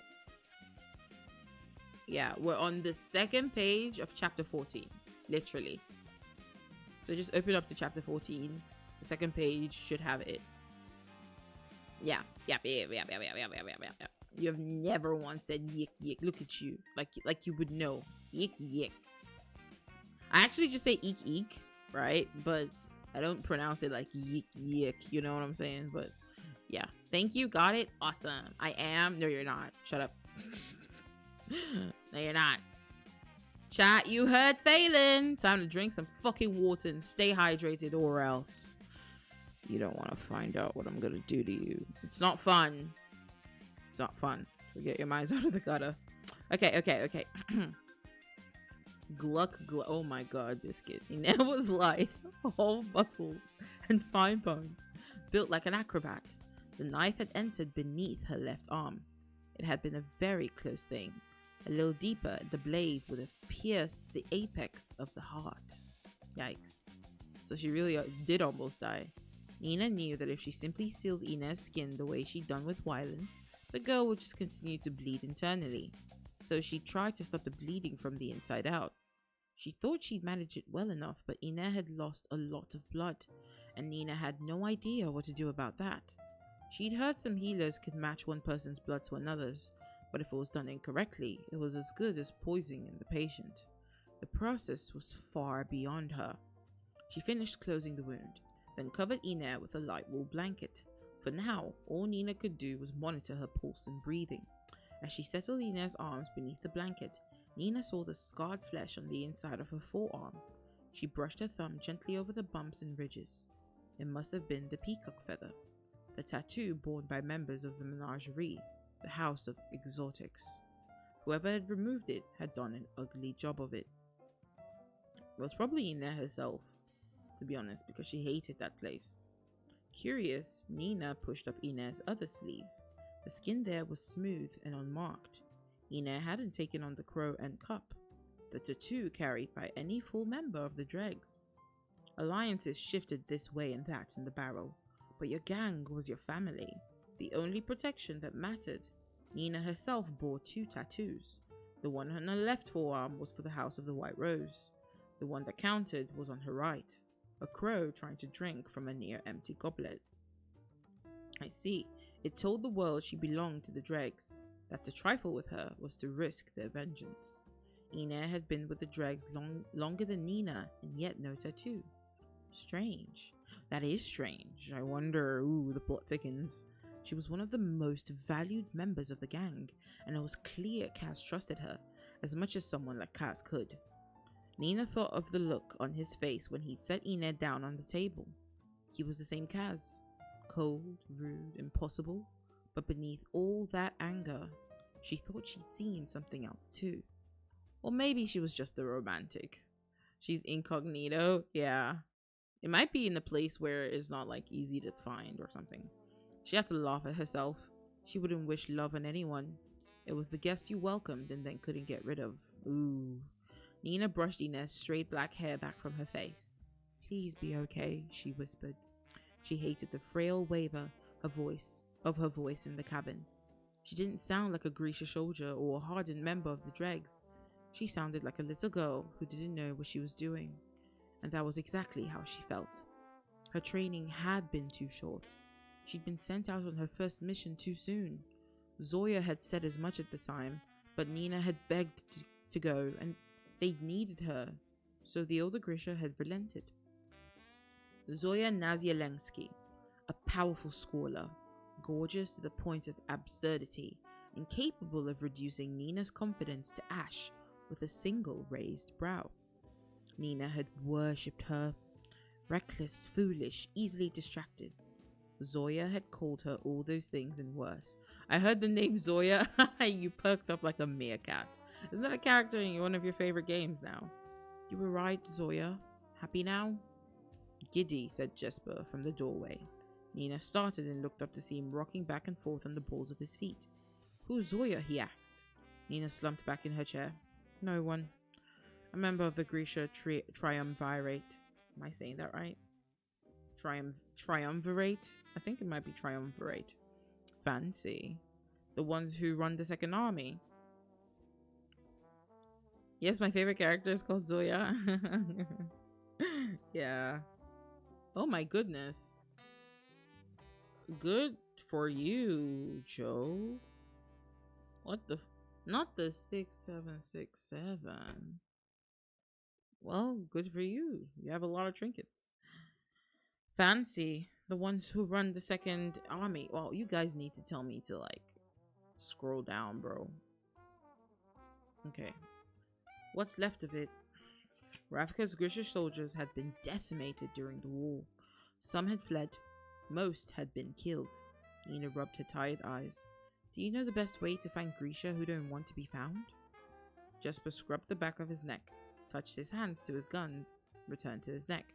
He always seemed to be in motion. I never gave him much thought, he said. Look for miracles and listen to bedtime stories. Follow the tales of witches and goblins and unexplained happenings. Sometimes they were just superstition, but often there was truth at the heart of local legends. People who had been born with gifts that their countries didn't understand.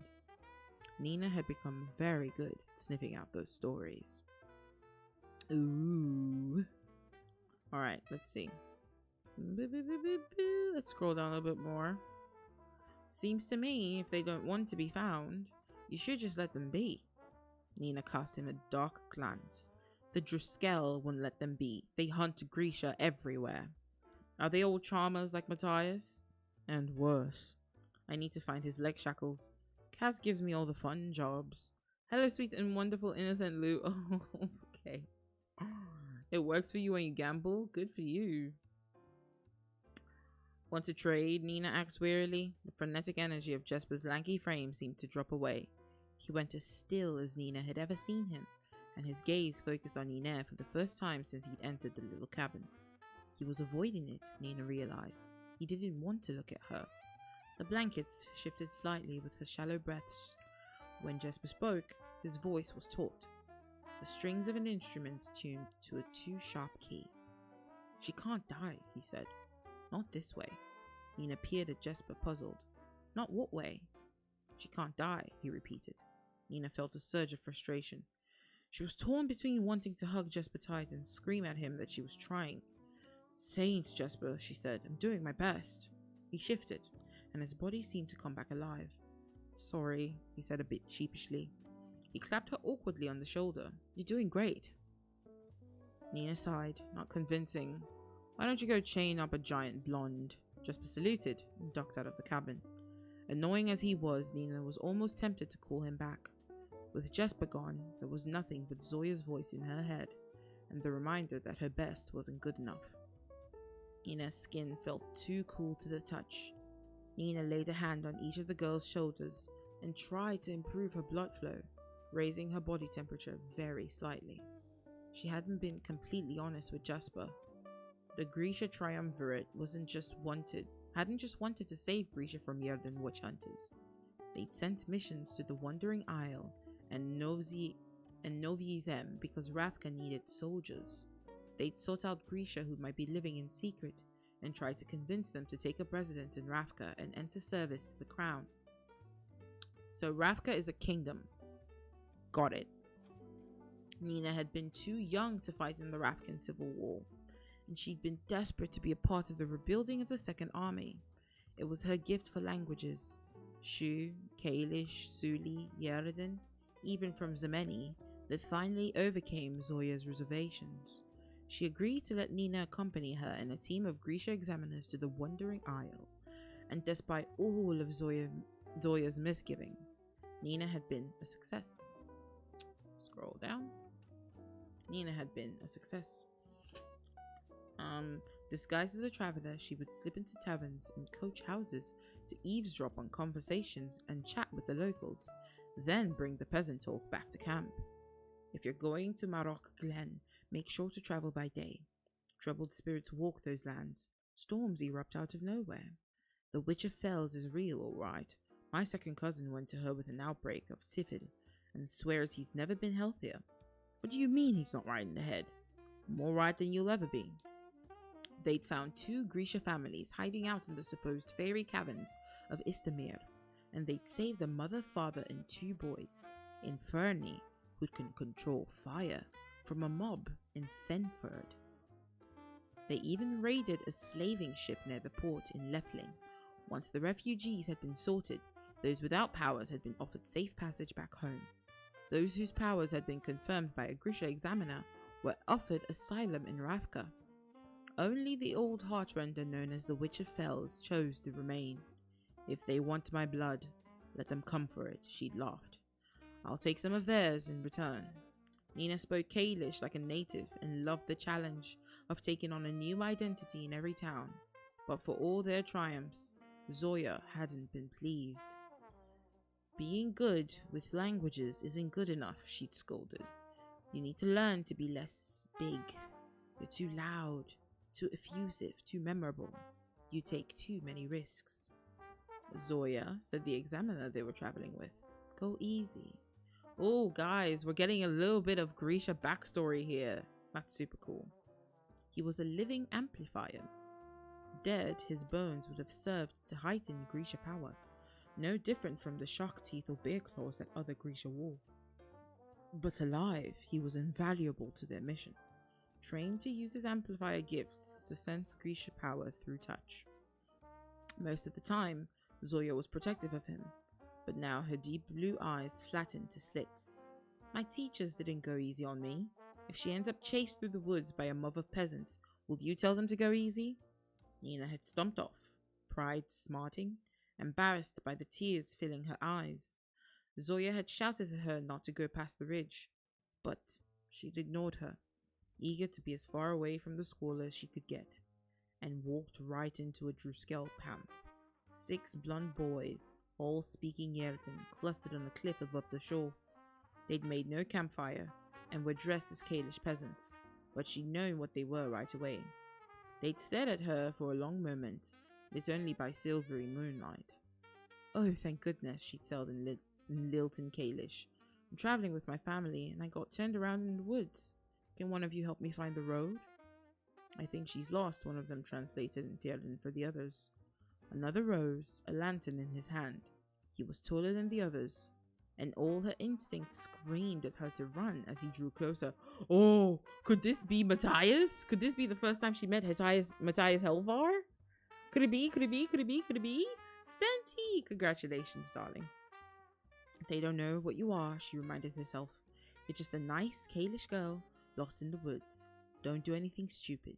Lead him away from the others. Then take him down. Thank you, wife. You're welcome. He raised his lantern, the light shining over both their faces, His hair was long and burnished gold, and his pale blue eyes glinted like ice beneath a winter sun. He looks like a painting, she thought. Oh, it's definitely Matthias. She always thinks about him in this really flowery language. He looks like a painting, she thought. A saint rotting gold leaf on the walls of a church, born to wield a sword of fire. What are you doing out here? He asked in Hierden. She feigned confusion. I'm sorry, she said in Kaelish. I don't understand. I'm lost. He longed towards her. She didn't stop to think. She simply reacted, raising her hands to attack. He was too quick. Without hesitation, he dropped the lantern and seized her wrist. Ooh, slamming her hands together, making it impossible for her to use her power. She's down bad? Yeah, literally and figuratively. Drusk, he said with satisfaction. Witch. He had a wolf's smile. The attack had been a test. A girl lost in the woods cowered. She reached for a knife or a gun. She didn't try to use her hands to stop a man's heart. Reckless. Impulsive. This was why Zoya hadn't wanted to bring her. Properly trained, Grisha didn't make these mistakes. Nina had been a fool, but she didn't have to be a traitor. She pleaded with them in Kaelish, not Rafkin, and she didn't cry out for help. Not when they bound her hands, not when they threatened her, not when they tossed her in a rowboat like a bag of millet.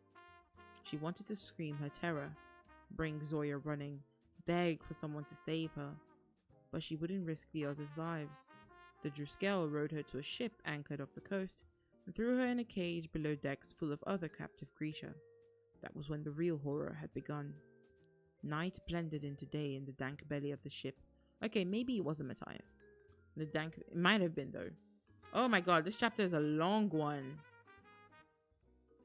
We have like several pages left. I don't know, guys. I don't know. Should we stop here? Oh, I didn't even. Yeah, I didn't even. Anyways, I'm just gonna read up until like. Yeah, that was when the real horror had begun. Boom. We stop here. No! But there's so many pages. Okay, fine. Read more, please. Fine. Let's do this. Night blended into day in the dank belly of the ship. The Grisha prisoners' hands were kept tightly bound to keep them from using their power. They were fed tough bread crawling with weevils, only enough to keep them alive. Yuck. And had to ration fresh water carefully, since they never knew when they might have it next. They'd been given no place to relieve themselves, and the stink of bodies, and worse, was nearly unbearable. Oh, what does this remind me of? Occasionally, the ship would drop anchor and the Druskel would return with another captive. The Yerdans would stand outside their cages eating and drinking, mocking their filthy clothes and the way they smelled. As bad as it was, the fear of what might await them was much more frightening. The Inquisitors at the Ice Court, torture, and inevitably, death. Nina dreamed of being burned alive on a pyre and woke up screaming. Nightmare and fear and the delirium of hunger tangled together, so that she stopped being certain of what was real and what wasn't. Then one day, the Druskel had crowded into the hold, dressed in freshly pressed uniforms of black and silver, the white wolf's head on their sleeves. They'd fallen into orderly ranks and stood at attention as their commander entered. Like all of them, he was tall, but he wore a tidy beard, and his long blonde hair showed grey at the temples. They remind me of Vikings, oddly enough. The description is giving Viking. They live in snow, friends with wolves, blonde hair, blue-eyed, beard, tall. They're given Viking. Anyways, he walked the length of the hold, then came to a halt in front of the prisoners. How many? He asked. 15, replied the burnished gold boy who had captured her. It was the first time she had seen him in the hold. The commanding officer cleared his throat and clasped his hands behind his back. I am Jarl Brum. A tremor of fear passed through Nina, and she felt it reverberate through the Grisha in the cell, a warning call none of them were free to heed. In school, Nina had been obsessed with the Druskel. They'd been the creatures of her nightmares with their white walls and their cruel knives, and the horses they bred for battle with Grisha. Jarl, definitely Viking? Yep. It was why she studied to perfect her Yerden and her knowledge of their culture. It had been a way of preparing herself for them, for the battle to come. And Jarl Brum was the worst of them. He was a legend, the monster waiting in the dark.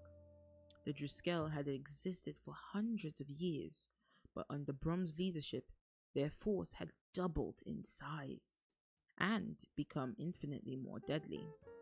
He had changed their training, developed new techniques for rooting out Grisha and Yerda, infiltrated Ravka's borders, and begun pursuing rogue Grisha in other lands, even hunting down slaving ships, liberating Grisha captives with the sole purpose of clapping them back in chains and sending them to Yerda for execution, for trial and execution.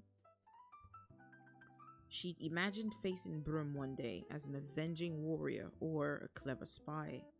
She hadn't pictured herself confronting him caged and starving, hands bound, dressed in rags. Brum must have known the effect his name would have. He waited a long moment before he said in excellent Kaelish, "What stands before you is the next generation of Driscoll, the holy order charged with protecting the sovereign nation of Yerda by eradicating your kind. They will bring you to Yerda to face trial, and so earn the rank of officer. They are the strongest and best of our kind." Bullies, Nina thought. No. This is upsetting to me. Anyways, when we reach Yerda, you will be interrogated and tried for your crimes. "Please," said one of the prisoners. "I've done nothing. I'm a farmer. I've done you no harm." "You are an insult to Jel," Brum replied. "To Yell, I think. A blight on this earth. You speak peace, but what of your children to whom you may pass on this demonic power? What about their children? I save my mercy for the helpless men and women mowed down by Grisha abominations." This rhetoric is so tiring to me. He faced the Driscoll. "Good work, lads," he said in Yerden. "We sail for Yerholm immediately." The Driscoll seemed ready to burst with pride. As soon as Broom exited the hold, they were knocking each other affectionately on the shoulders, laughing in relief and satisfaction. "Good work is right," one said in Yerden. 15 Grisha to deliver to the Ice Court. If this doesn't earn us our teeth, you know it will. Good. I'm sick of shaving every morning. I'm going to grow a beard down to my navel. Then one of them reached to the bars and snatched Nina up by her hair. "I like this one, still nice and round. Maybe we should open that cage door and hose her down."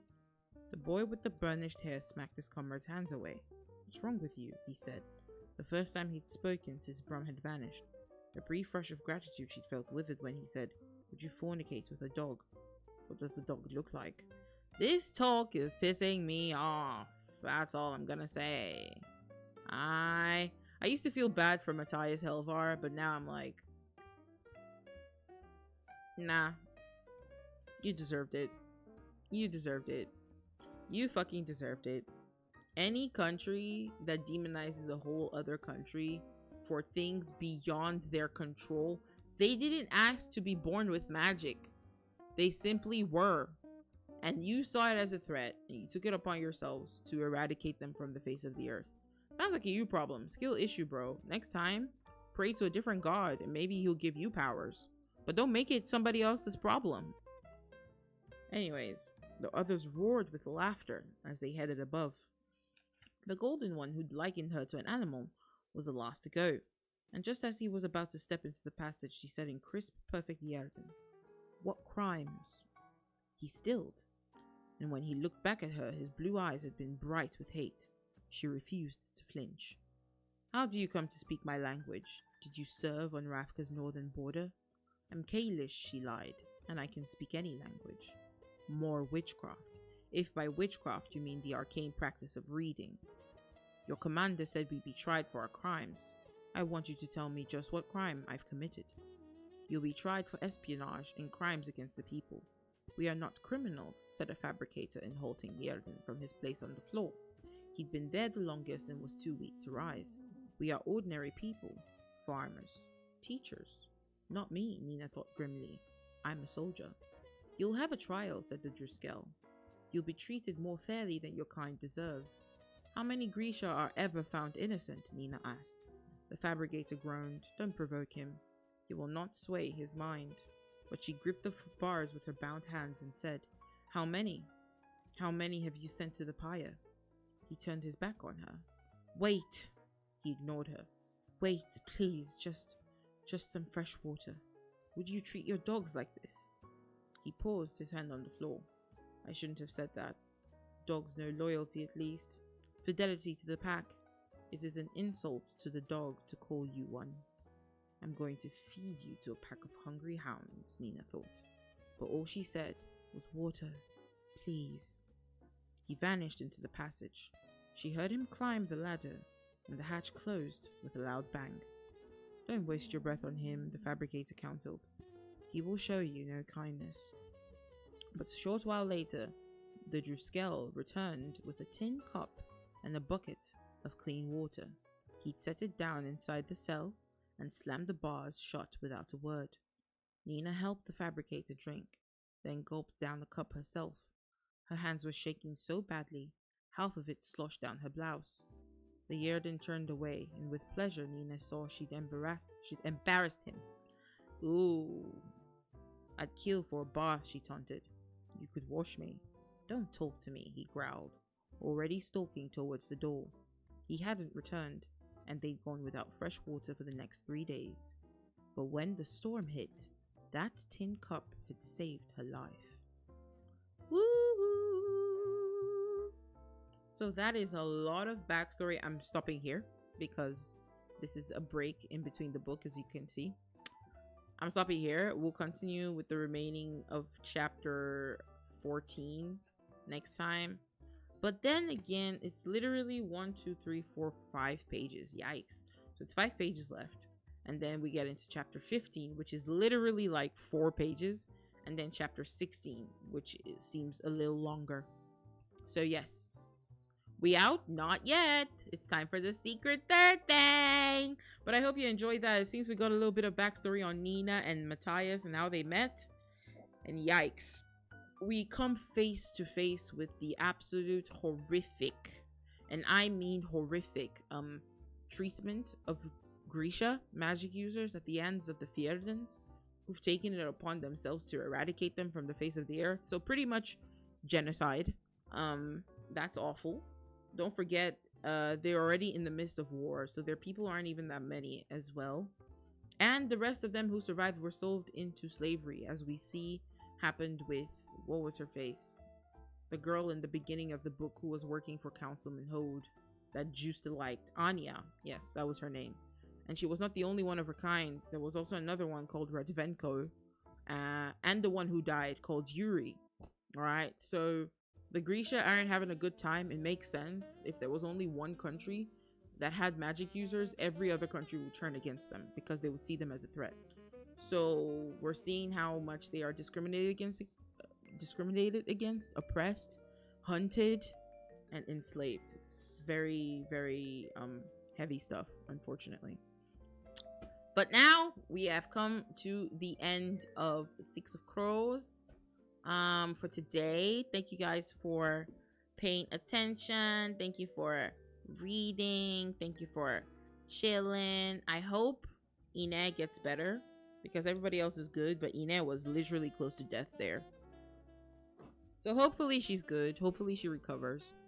If she doesn't, we don't know what's gonna happen, bro. We got no clue. Alright, let's get back here to the just chatting screen. Okie dokie. Let's see. Let me text. Wait, the fuck? Where's my Discord? Oh, there it is. I am blind, guys. Ah, yes, God. Yes, God. Yes, God. Okay.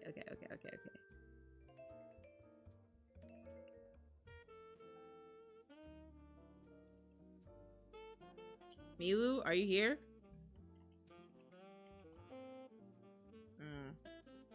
I don't know, bro.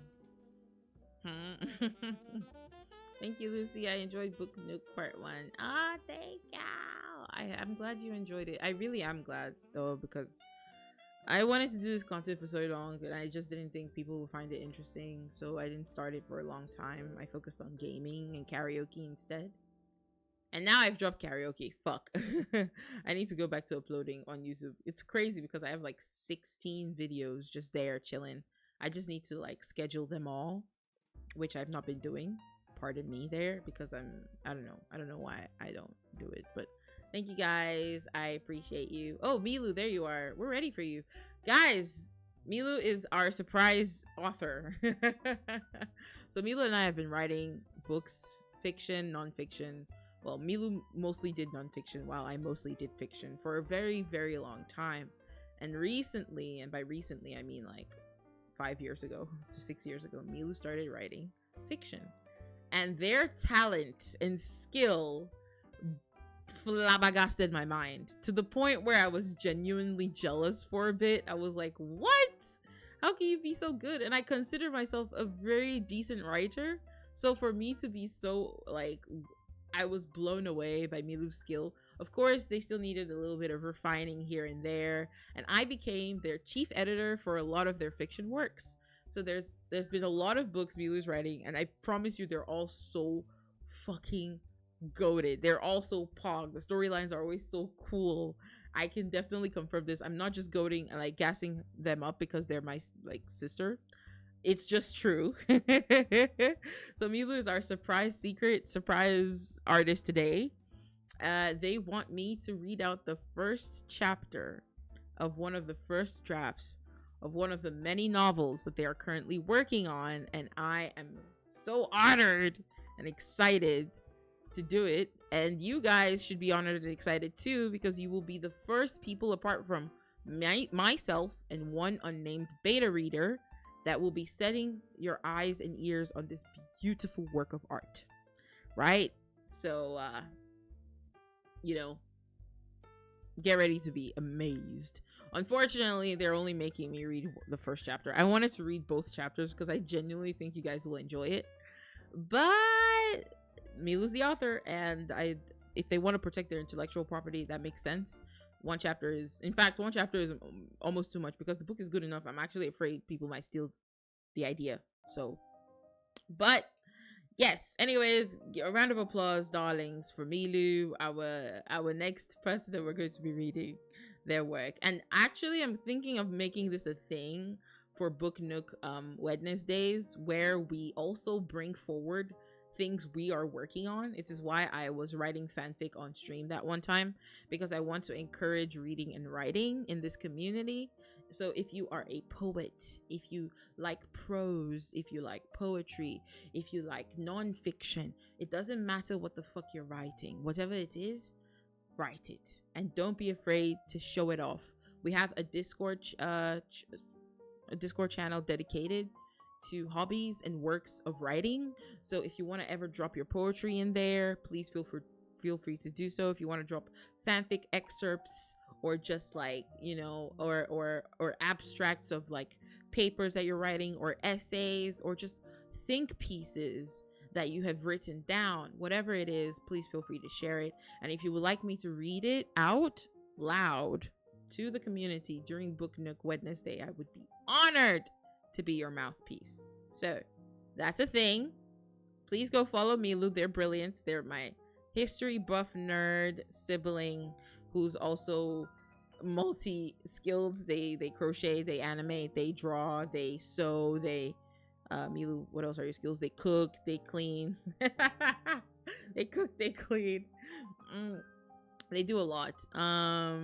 They edit. They're just, you know, Milu's the all-rounder goat.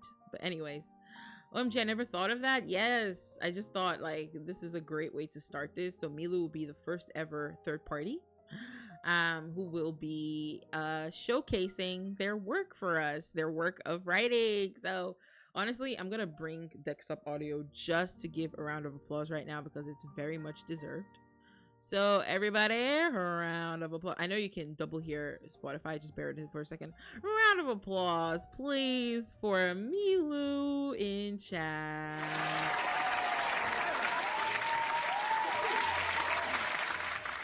Thank you. Thank you. Okay, awesome. Milu, we're ready for you. Have you sent me the thing?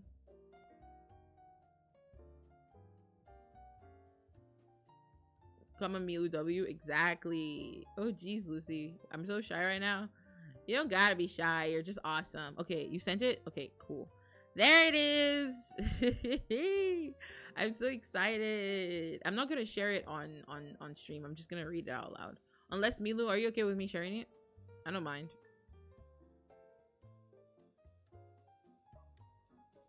I don't mind, bro. It's all up to you. It is all up to you, literally. It depends. Just let me know what you're up for. You just gotta share it so I record. Oh, I have to share it. Oh, okay. Awesome. I guess we're gonna go back to, we left the reading corner too early. I don't know why I did that. I still knew I was reading some stuff afterwards. Let's go back. Let us go back. So it's just not going to be you this time around. Where is it? Six of Crows PDF. And then we have, do I have window capture here? I do. Okay. No worries. Let me bring it up and pull that up here. I will come here, go over to properties, and then do this. Oh wait, over here doesn't. Okay. My name is Pink and I really like to meet you. You're recommended to me by some people. Hi, whoa, is this illegal? Hi, whoa, it feels illegal. Yeah, I sounded ridiculous there. 1 second, I need to add something real quick over here in order for y'all to see it.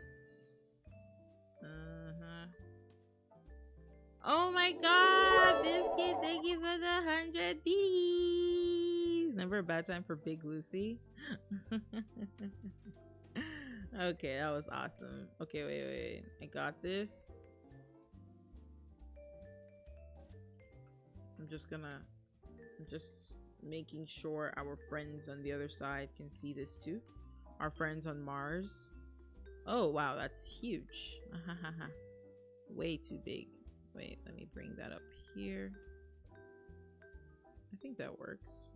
Sort of. Wait. Now I will bring you down here. I think that works. Yeah, that does work. All right, I will show it here as well, so you guys can see it. So you can see it. Everyone can see it, all right? And that includes my peuple on the other side. Yes. Yes. W squeaks indeed. All right, I'm ready. I hope you guys are ready too.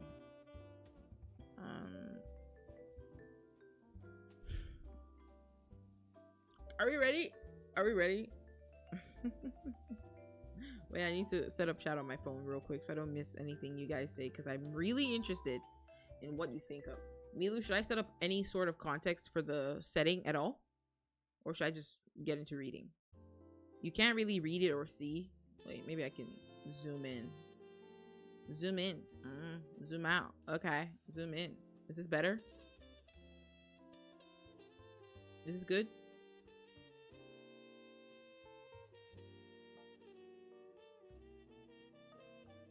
It's better? Yeah. You want context for the initiated? Okay, awesome. So this is set in a version of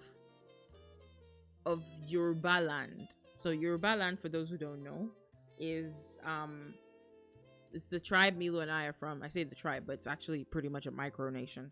It used to be an empire, actually. So it's the nation within, before Nigeria was formed, it is a nation of a certain group of people, quite a huge group of people. One of the empires in, mid 16th century. Thank you, Milo. Mid 16th century, so way before there was any such thing as the countries we know of today in the continent of Africa. It was ancient Yoruba land. I think it was set up in two different like empires. There was the Oyo Empire and I think the Benin Empire as well. So, now known as modern day Nigeria, but it's essentially set up back then, but it's reimagined. Those who are familiar with Yoruba and Nigeria and the Yoruba culture would still not like, they will find a couple of things similar, like words and such, but the and some cultural things as well. But it's a more, you could say, it's a more what's that word to? It's a more utopia version. Let's say that. A more utopia version of ancient Yoruba land, right? So with far more consideration that goes into class, for example, class consciousness, into gender, into all of these things. So just think of it as a futuristic, yeah, a futuristic but set in ancient Yoruba land. I don't know if that makes sense. So yeah, it's, yeah, 16 kingdoms. Are we ready to get started? Can you come closer to the mic? Can you not hear me properly? Is this better? I'm just trying to make sure not to like what do you call it? I don't want to blow out your eardrums. Is this better? Your bad days of future past, pretty much. Okay. Are we ready? All right, let's do this. I hear you. Thank you. Please blow them out. All right. He returns home. Chapter 1. Give me that one. By Milu. I'm so excited. Now for the recording, you were fine, but it's good for rec this way. Okay, awesome. Is everything good on your end, Milu? Do I need to adjust anything, by the way, before I get started?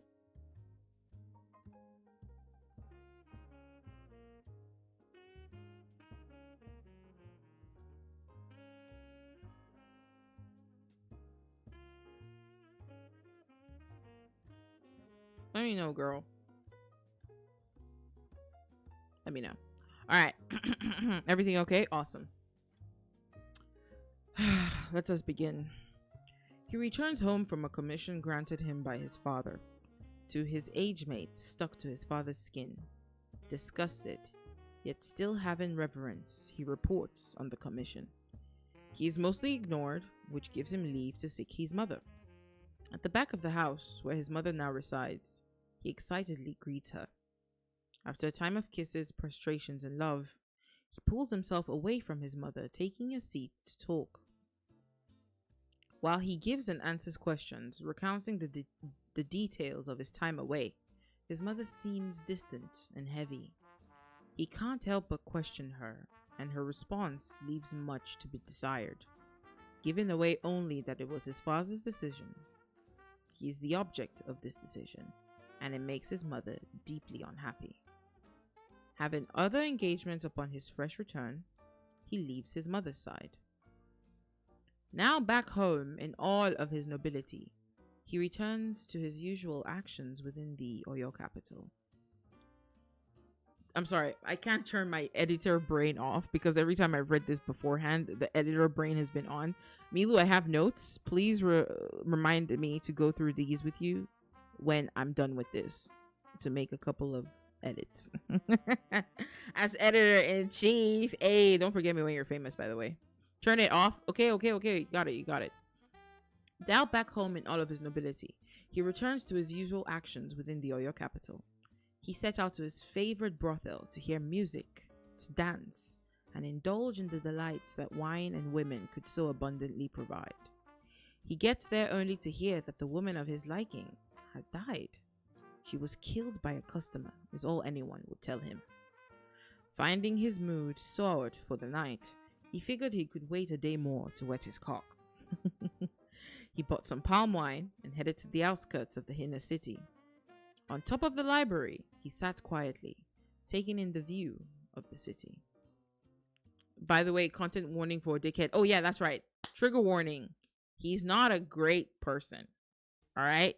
He's a man with all the failings and flaws of a patriarchal man in this time period, okay? Okay. Anyways, also content warning for I guess words that would be otherwise censored if we type them in Twitch chat, I guess. Whatever. On top of the library, he sat quietly, taking in the view of the city. His mind wandered and remained with Ife, the woman from the brothel. He sighed and poured out some of his wine for her spirit. Whatever back alley they buried her, her spirit would have to wander here for a drink. That was a pitiful thought, and as misery loves company, another one wandered into his mind. The chances that he was the only one pouring her a posthumous drink were high. Too high.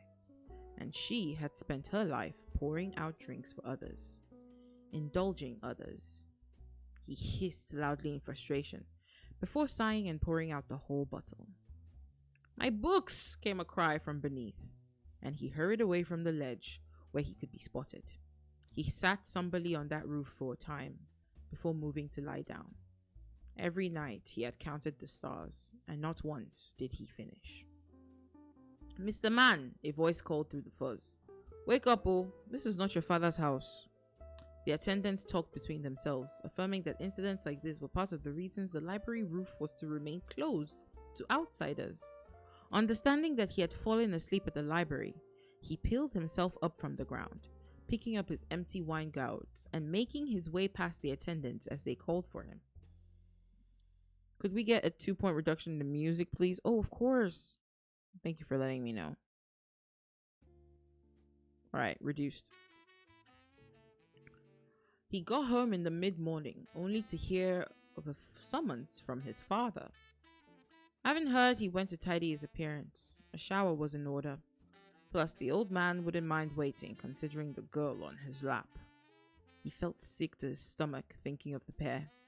He doused himself with cold water to perish the thought, and when finished, made his way to his father's study. From outside the shared door, his father and his new wife caressed and cooed at each other, getting further each minute. "Father, you summoned me. Hope all is well." He could feel his father's annoyance through the door, and hear him curse under his breath. After the young woman calmed him with a soft voice and pleasing, submissive demeanor, his father would finally see him. "Why call me if she has to convince you to see me? Just fuck her and let me be. Why force me to bear witness?" he thought to himself. "Will I come meet you at the door?" the old man crowed. He made his way into the study and frustrated first to speak. "Father, go pack your bags," he was interrupted. "We need a man in our room. The stuck-up bastards are using the Confederacy to corner us. From the inside, you will send us information and finally be useful to me as a son." The words were as callous as usual, paying no mind to delicacy or any bond that should exist between father and son. "Yes, sir. Am I to meet an envoy?" "Huh?" "The misunderstanding can't be helped. Go and ask your mother. She has prepared your dowry." The last words had him at alert, and he raised his head to look at his father. "You're still here?" He hadn't even turned before his father returned to his disgusting indulgence. His legs couldn't move fast out of the room, but he still wasn't fast enough to avoid hearing his father's last words on the matter. "Now, this child in your womb will be my legitimate son. Pretty like you, majestic like his father." He paused in his step a moment before briskly heading to his mother's house. "Good morning, Ma," he greeted, prostrating. As usual, she showered him with love, personally bringing him from the door. He held her hand where it sat on his arm and helped her onto her bed. "Mommy, did you sleep well?" "Yes, my son." He let out a deep sigh. "I saw father, and his words deeply upset me." She froze for a moment. The beads she had been stringing lay still in her hands. She continued. "What did he say?"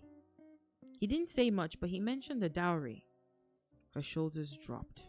Her countenance fell, and she put the beads down beside her, before taking a deep inhale and grabbing his hands. In an instant, her breath became ragged, and one could tell she was failing to hold back tears. "Ha! It's my fault. It's your mother's fault. Blame me. Ha! My good child. Confused and concerned, he scrambled to wipe the tears from her eyes before coldly throwing a retreat at the attending servants. Once they were gone, he proceeded to calm her down and ask, Yami, what's wrong? Your father. Her gasp for air interrupted her as her sobs deepened and tears began flowing like water. At the study, he was unsettled. When he asked, he was anxious. But now, dread expanded from the pit of his stomach throughout his body, leaving it as cold as the Hamatan winds. When his mother finally gathered herself together and the torrential rains returned to a drizzle, she spoke dejectedly. That year you left, your father, he took a new wife. He said her pretty face will help him forget the anxiety of a first son at war. By the way, Mami and Yami means my mother, pretty much. I agreed, since he'd already lost your Egbon. Egbon means older brother or older sibling, essentially. But that minx, that's a shawo. A shawo means whore, prostitute. She looked up at him in a panic. She changed your father's head. She turned him into something else. By the end of that year, nothing was the same anymore. She moved into your father's quarters, and your father said that I should vacate the main wife's quarters since you were gone. It was too big for me alone. Her cries intensified. He said I should be magnanimous to her and the child she was carrying. So I was. I did. She held his gaze, her anguish plastered across her face. But she lost it. She lost the child and convinced your father that me, killed it out of jealousy. Ha! Bega, what is there for me to be jealous of in one small girl? But your father, her tears once again flowed. He clutched his mother close as her wails escaped into his clavicle. He stayed with her as long as her tears did, and a little while after. He stumbled out of her house, the mystery of her changed residence now solved. He remembered every time he saw his father with that bitch. His fingers moved on their own, boiling his hands into a whitening fist. What was he to do? He wanted to kill that Ashawo, but he knew it would only make his mother's life worse. As he pondered an erect statue in the dusk. Okay. Interesting choice of words, Milu. It dawned on him that his mother still hadn't cleared the dowry issue. In her grief, he couldn't blame her. He resolved to pack up regardless and ask her tomorrow. He made his way to his quarters via muscle memory, thinking on the way of what it could possibly be. Could it be that his father intended to marry him a less than stellar wife? But then, why the dowry? He paused to think for a moment. Could it be she's Jeji? One of those Istanas? No. Her father. He stops and rethinks. He had mentioned Orun. Do they have a custom of men having luggage as well? Was it a mistake? An unsightly thought crossed his mind. But it couldn't be. Father was callous and cruel. But he wasn't stupid, or they wouldn't have a face in court. By the way, Jeji is an old Yoruba word for the fawn. Hey, we covered this in yesterday's stream. The fawn is the Dahomey people who are present in present-day Benin, essentially. Yes, if you've watched the Woman King, that's the Dahomey, essentially, or rather a depiction, an interpretation of them. All right. As the thoughts ran through his mind, he bumped into a warm, soft body. Instinctively, he grabbed them to prevent their fall, and he had intended to be kind.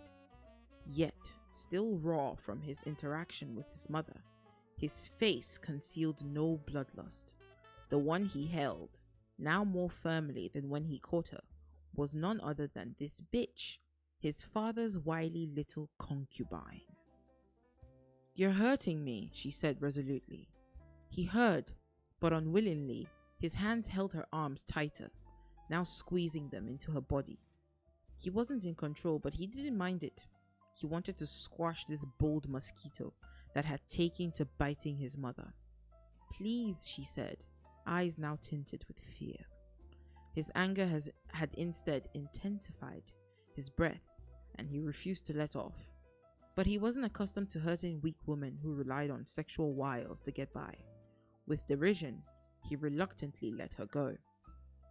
The force of the sudden action jostled her backward a pace or two. She steadied herself and held her palms to her biceps where he'd grabbed her. Bitingly, she let out a hushed, "Brutes." She scurried off in the opposite direction, leaving him to only scoff and call after her. "You! You think I'd want you?" He couldn't help but exclaim. "As if," he grunted in a whisper, but her footfalls were long gone.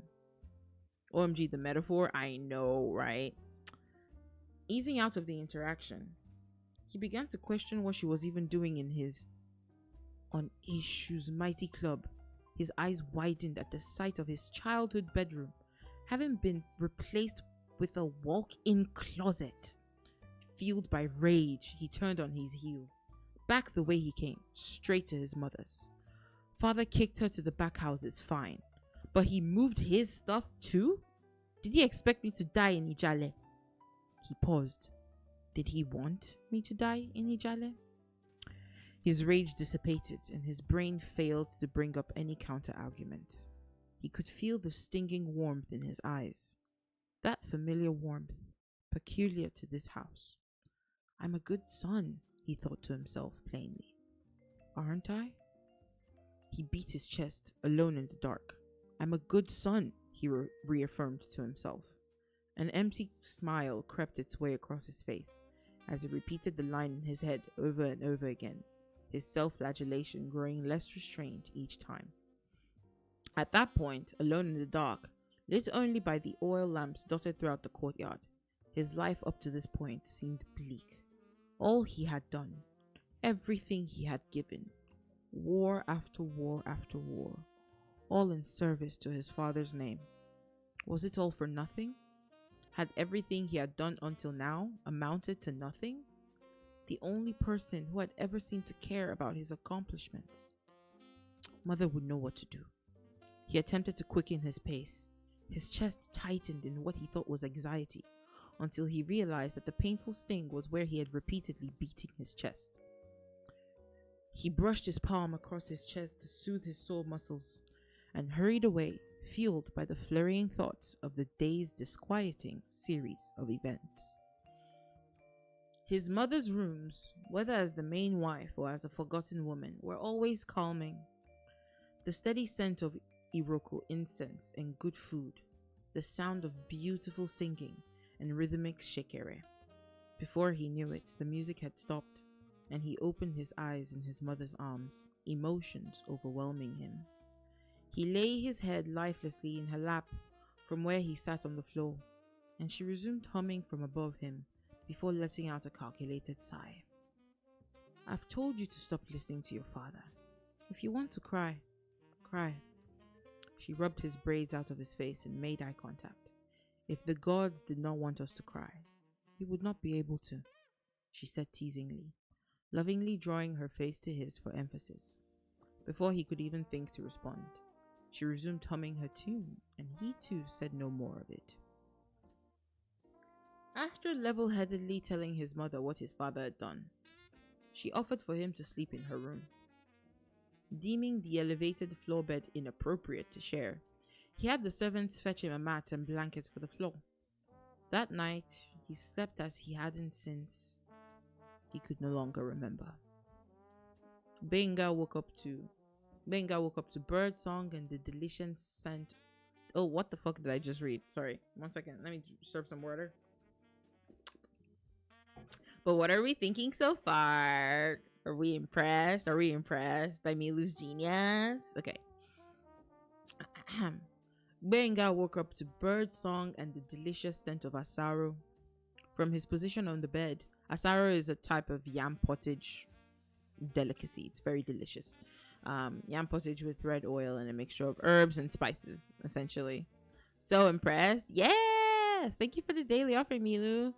Move over, Six of Crows. Aw, that's so... Thank you, I appreciate that. I'm sure Milu does too. Benga woke up to bird song and the delicious scent of asaro. From his position on the bed, he could see his mother getting prepped by a servant. He stayed a moment on the mat, thinking to himself how lovely such a day was. He stood up and promptly went to greet her. He spent the morning loosening and strengthening his body, partially watching the maids watching him, throwing flirtatious glances their way and delighting in their reactions. Each one of them an unfamiliar beauty, hired in his time away from home. He had just started to lose himself reminiscing about the servants of his youth when a manservant came looking for him. After prostrating before him, the boy informed him that his father had set a date for his departure. Can't wait to get me out, Abby, he thought to himself, disgusted and deeply hurt.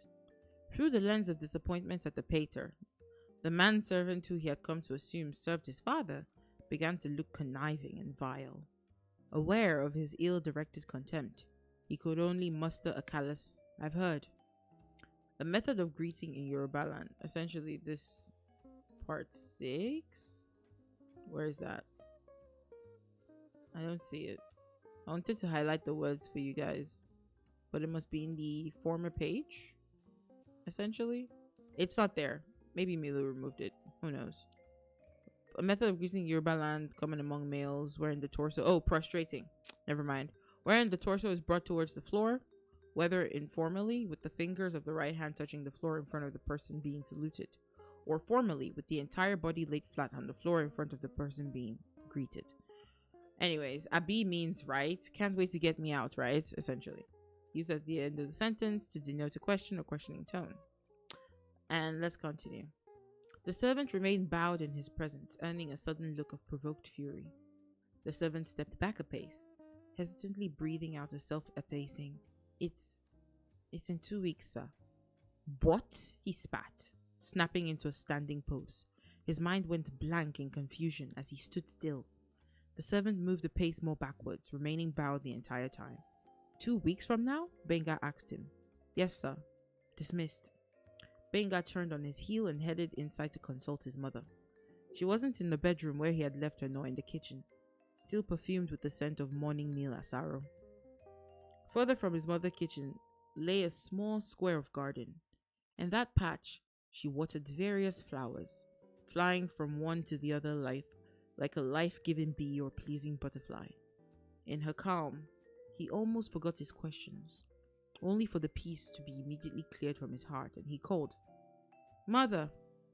She turned to him. "I can hear you, I'm not deaf," she stated sarcastically. "Abi Jale has spoilt you." 2 weeks, he redirected. "What's 2 weeks? My departure." She dropped her gourd of water. "But you just got back." "Abio," he said indignantly. Abio is a way of agreeing with someone. It's kind of like an affirmative noise, affirmative word. "Abio," he said indignantly. "We have to go and beg him." Oya, let's go and beg him." Oya means, come on, like, let's go, sort of. "Let's go and beg him." She began to head towards his father's study before getting pulled to a stop by her son's hand. Girl, I'm so gatekeepy over our words. What's wrong with me? Listen, it's very justified. It's very, very justified. You know, I get it. I'm gatekeepy over a lot of stuff for us too, especially nowadays. It's just, you want to protect it. It's no use. You know that. We've begged him before.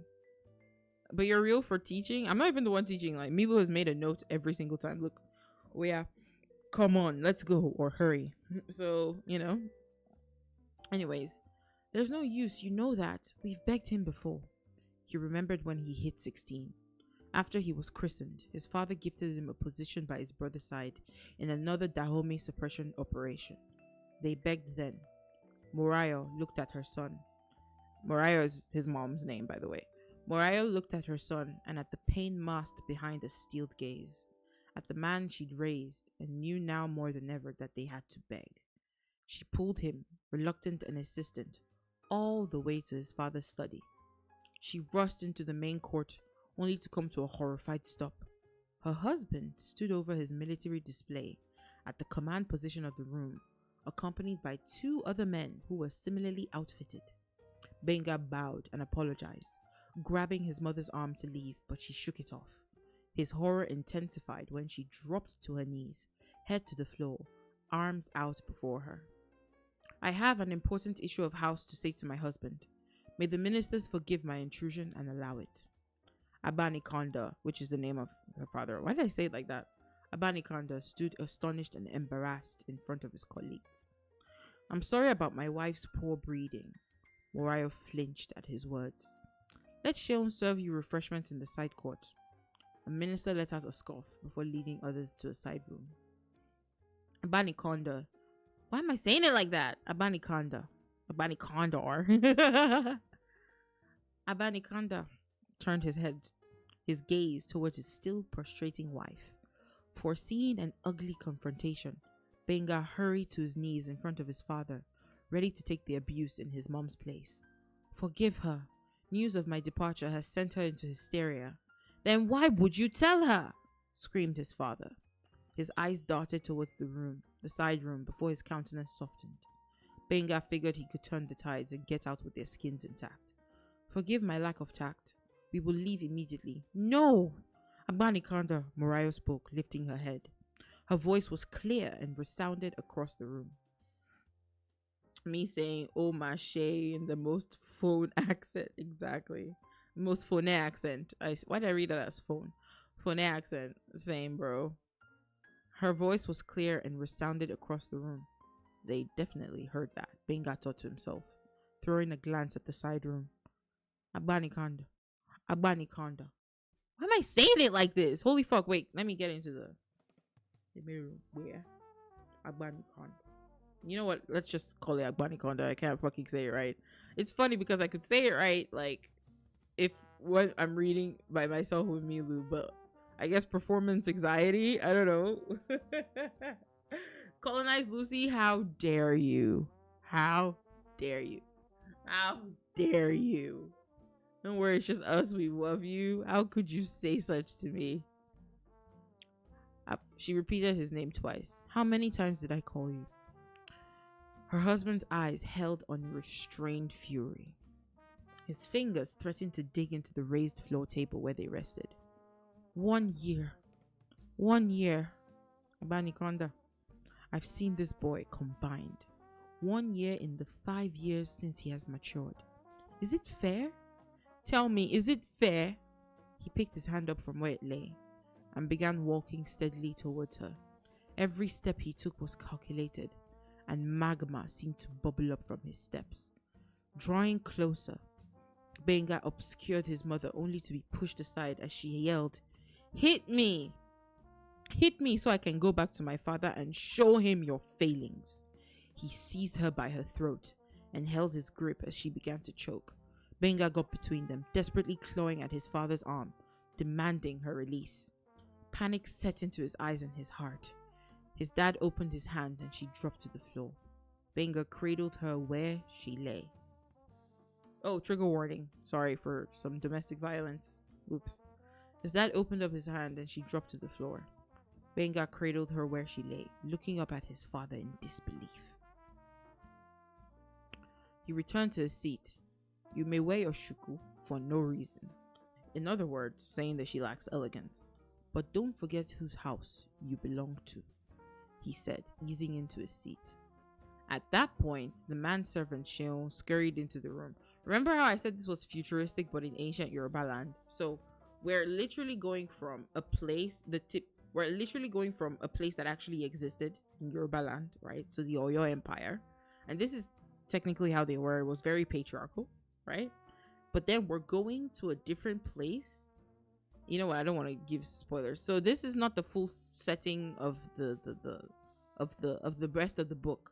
So if you're shocked at the violence towards women, despite what I said in the beginning, that's because this isn't the main place where the main story is taking place, right? This is like the place we start in before we move on, essentially.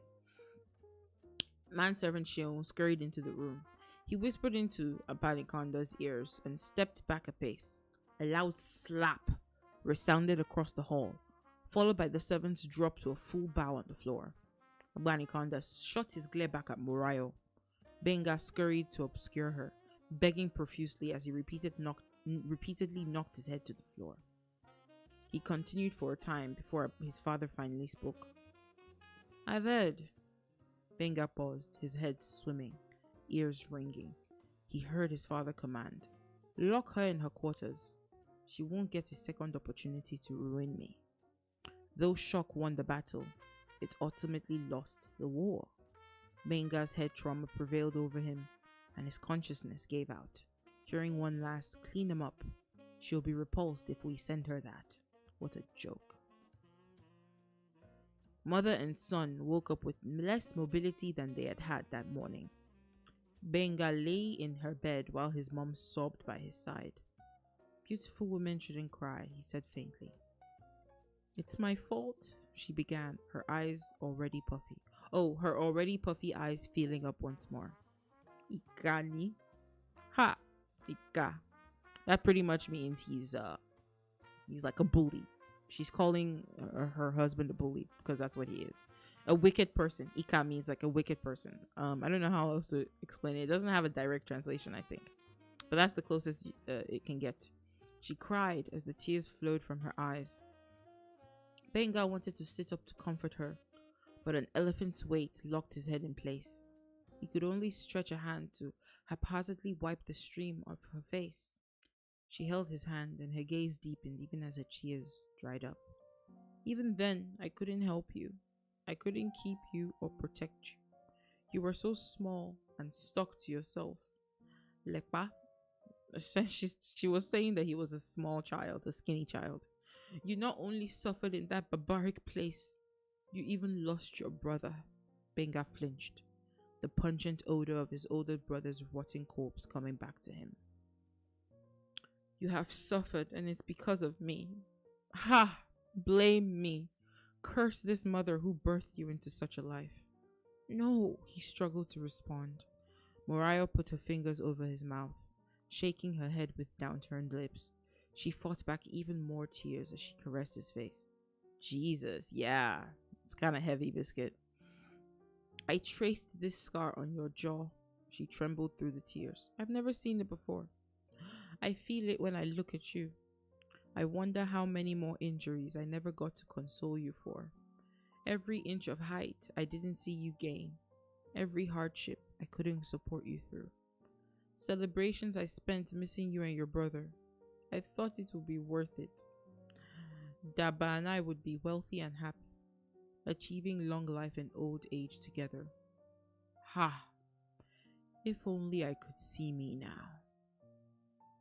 Benga dropped off once more to the sound of his mother's tears. He awoke with a falling feeling.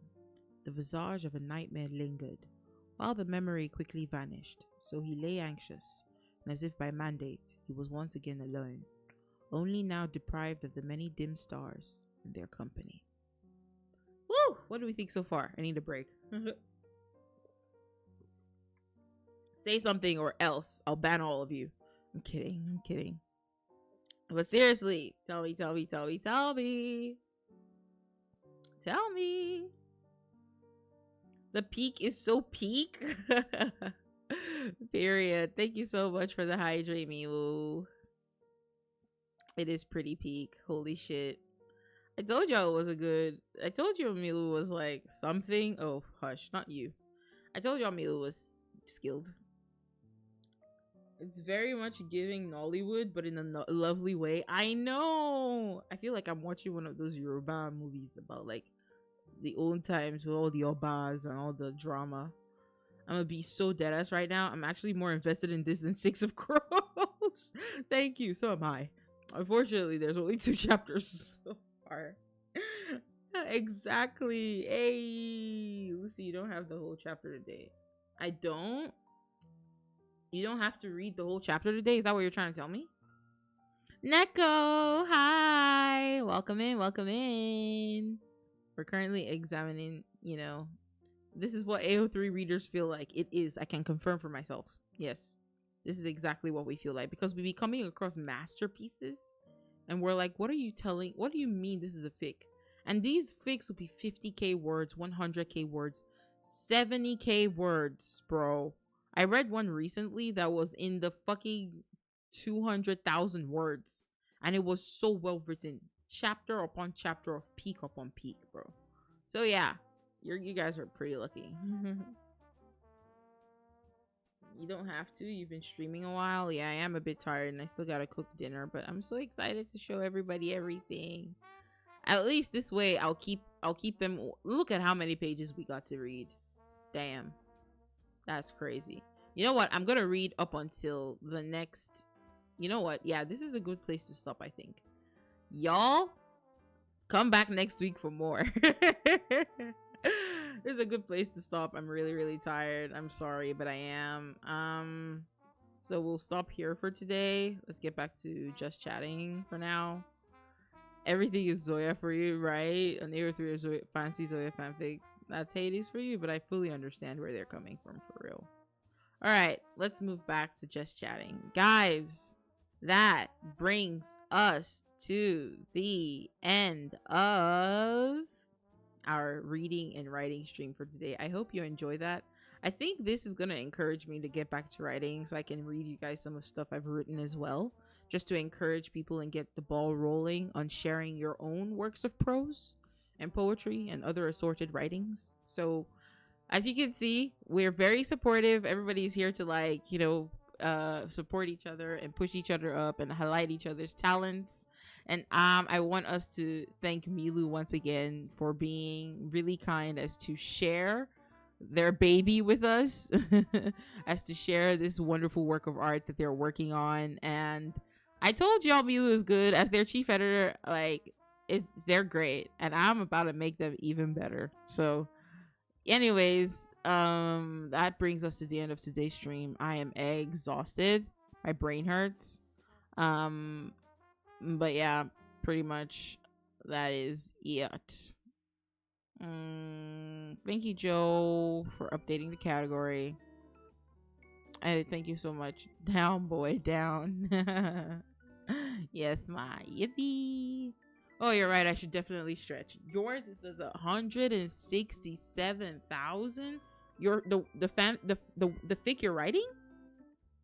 The fic you're writing. If you're writing it, oh my god, please share it with us. We would love to support you. We would love to hype you up. And if it's just the fic you're reading, what fandom are you talking about? So guys, I hope this encourages you to share your works with us, to keep writing, to read, to write, to just create with your hands. You know, with the rise of AI, more than ever, both schools and other institutions of learning are quickly giving up on human original creativity, which is so sad. I truly believe that the human mind is capable of so much beauty, and the entirety of the human existence has proven it. Art exists everywhere, and the human soul longs for art. We long to appreciate it. We long to create it. We long to see ourselves reflected in it. So please read, write, draw, create, and fuck AI. Heavy. Fuck Gen AI. So that brings us to the end. OMG, I can't believe how good that was, Milu. I know. Milu, thank you. Yeah, Milu is super skilled. Thank you for listening. Yes, we'll be back next week to continue with both Six of Crows and Milu's works. And if there's anybody else who wants to submit their stuff, like I said, in the Discord, we've got a lovely channel dedicated to just writing where y'all can drop what you're working on. You can ask for feedback. You can just share it for the sake of sharing it and such. And if you want me to read it out loud in our next Book Nook Corner, I would be honored to shed light on it and highlight what you're doing. You know what I'm saying? Anyways, yeah, 12 out of 10. Recommend that shit to my class. Aw, Hades. Y'all are so sweet. That's it for today. I am exhausted. I'm tired, and I need to go make food. I was going to play Duet Night Abyss. Like you can see, if you check the Discord and you check the stream schedule, I plan on playing Duet Night Abyss. Maybe Minecraft, but I'm too tired, and it's really late, and I haven't eaten, so I gotta go make dinner. Please do the needful. It's time for us to do the stuff, and by do the stuff, I mean it's time for us to copy the raid messages. That's right, guys. Copy the raid messages. And we will find someone to raid out to. Okay, okay, okay, okay. Yes, thank you, my lovely mods. Oh, you guys are so cool. All right.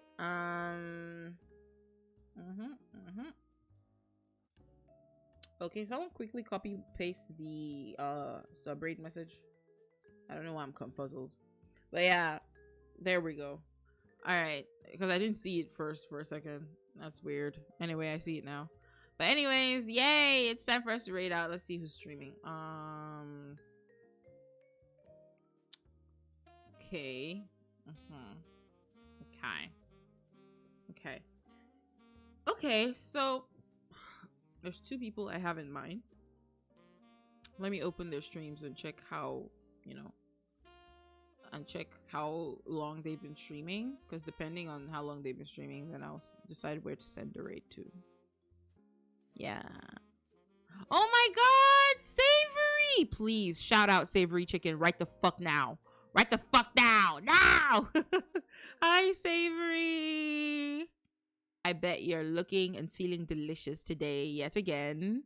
Hello, darling. How are you? We have ads. I'm snoozing that shit because we're literally leaving right now. So, yay! Hi, Savory. So good to see you. Yes, I do have a VOD channel. Unfortunately, it's not up to date. I'm 3 VODs behind, including today's one, 4th VODs. But I will get on it. I'll get right on it. I promise. Okay, let's see. This person literally just started streaming. This person is just 2 hours in, so I can stream. This person is also just 2 hours in. Oh god. Eeny, meeny, miny, mo. Let's see what they're doing so I can like. So let me check what they're like up to, and then we'll see who to raid into. All right. Do you guys want art or gaming? I guess I'll let y'all choose. So do you want art? Do you want gaming? I think we should continue the thread of creativity and go see who's making some art. Oh, never mind. They have just left. Seems like we're gonna be rating one person. Okay. They decided for themselves. I'm sorry, gaming instead. Okay, have you copied the raid messages? They're up there if you want. Please copy the raid messages. Thank you guys for hanging out. I really appreciate every single one of you. I thank you for like, you know, enjoying this. It really means a lot that you guys, you know, actually, you know, look forward to Book Nook Wednesday. It's one of my favorite parts of streaming, so I really appreciate it. We're gonna be seeing Tria Cosmic Garden, who is playing Yakuza Kiwami Part 3. I don't know what that game is, but I've been looking. I really like Tria. She's a black VTuber that I genuinely like, respect, you know, and watch from afar. Up there with Blaze and Kishin and Love Mover and all of them. And I think she's super cool. So I'll be taking you over to go hang out with her. Thank you for stream, my love. No, thank you. Thank you guys for being here. Thank you, Lucy. Thank you, Milu. Thank you. Thank you, everybody. Mwah, mwah, mwah. Yes, we want. Yes. Thank you for everything. I'll see you guys on Friday for more gaming. We're not going to be playing Relooted. It will be Freaky Pharaoh Friday. So you know what that means. We'll be dating everything. That's right. Hopefully things saved. I don't know. Bye, Lucifer. Bye, Nico, darling. Don't forget to stay pretty, stay winning, and stay tuned, my lovely, lovely, lovely Feralies. I'll see you on Friday for some freaky shenanigans. And like I said, I think this Saturday we'll be hosting our, holy shit, I forgot to put the poll. Joe, help. Okay, mods, Discord mods, please take note. Oh, you know what? Maybe I should shift it to next Saturday since I fucked up. But anyways, I will see you, my ladies, laddies, and non-binary baddies. Let us go raid out to this awesome human being. Bye bye. I love you. Bye bye. Bye bye. I clicked the wrong thing. But later. Well, I'll update y'all on movie night. I'll let you guys know.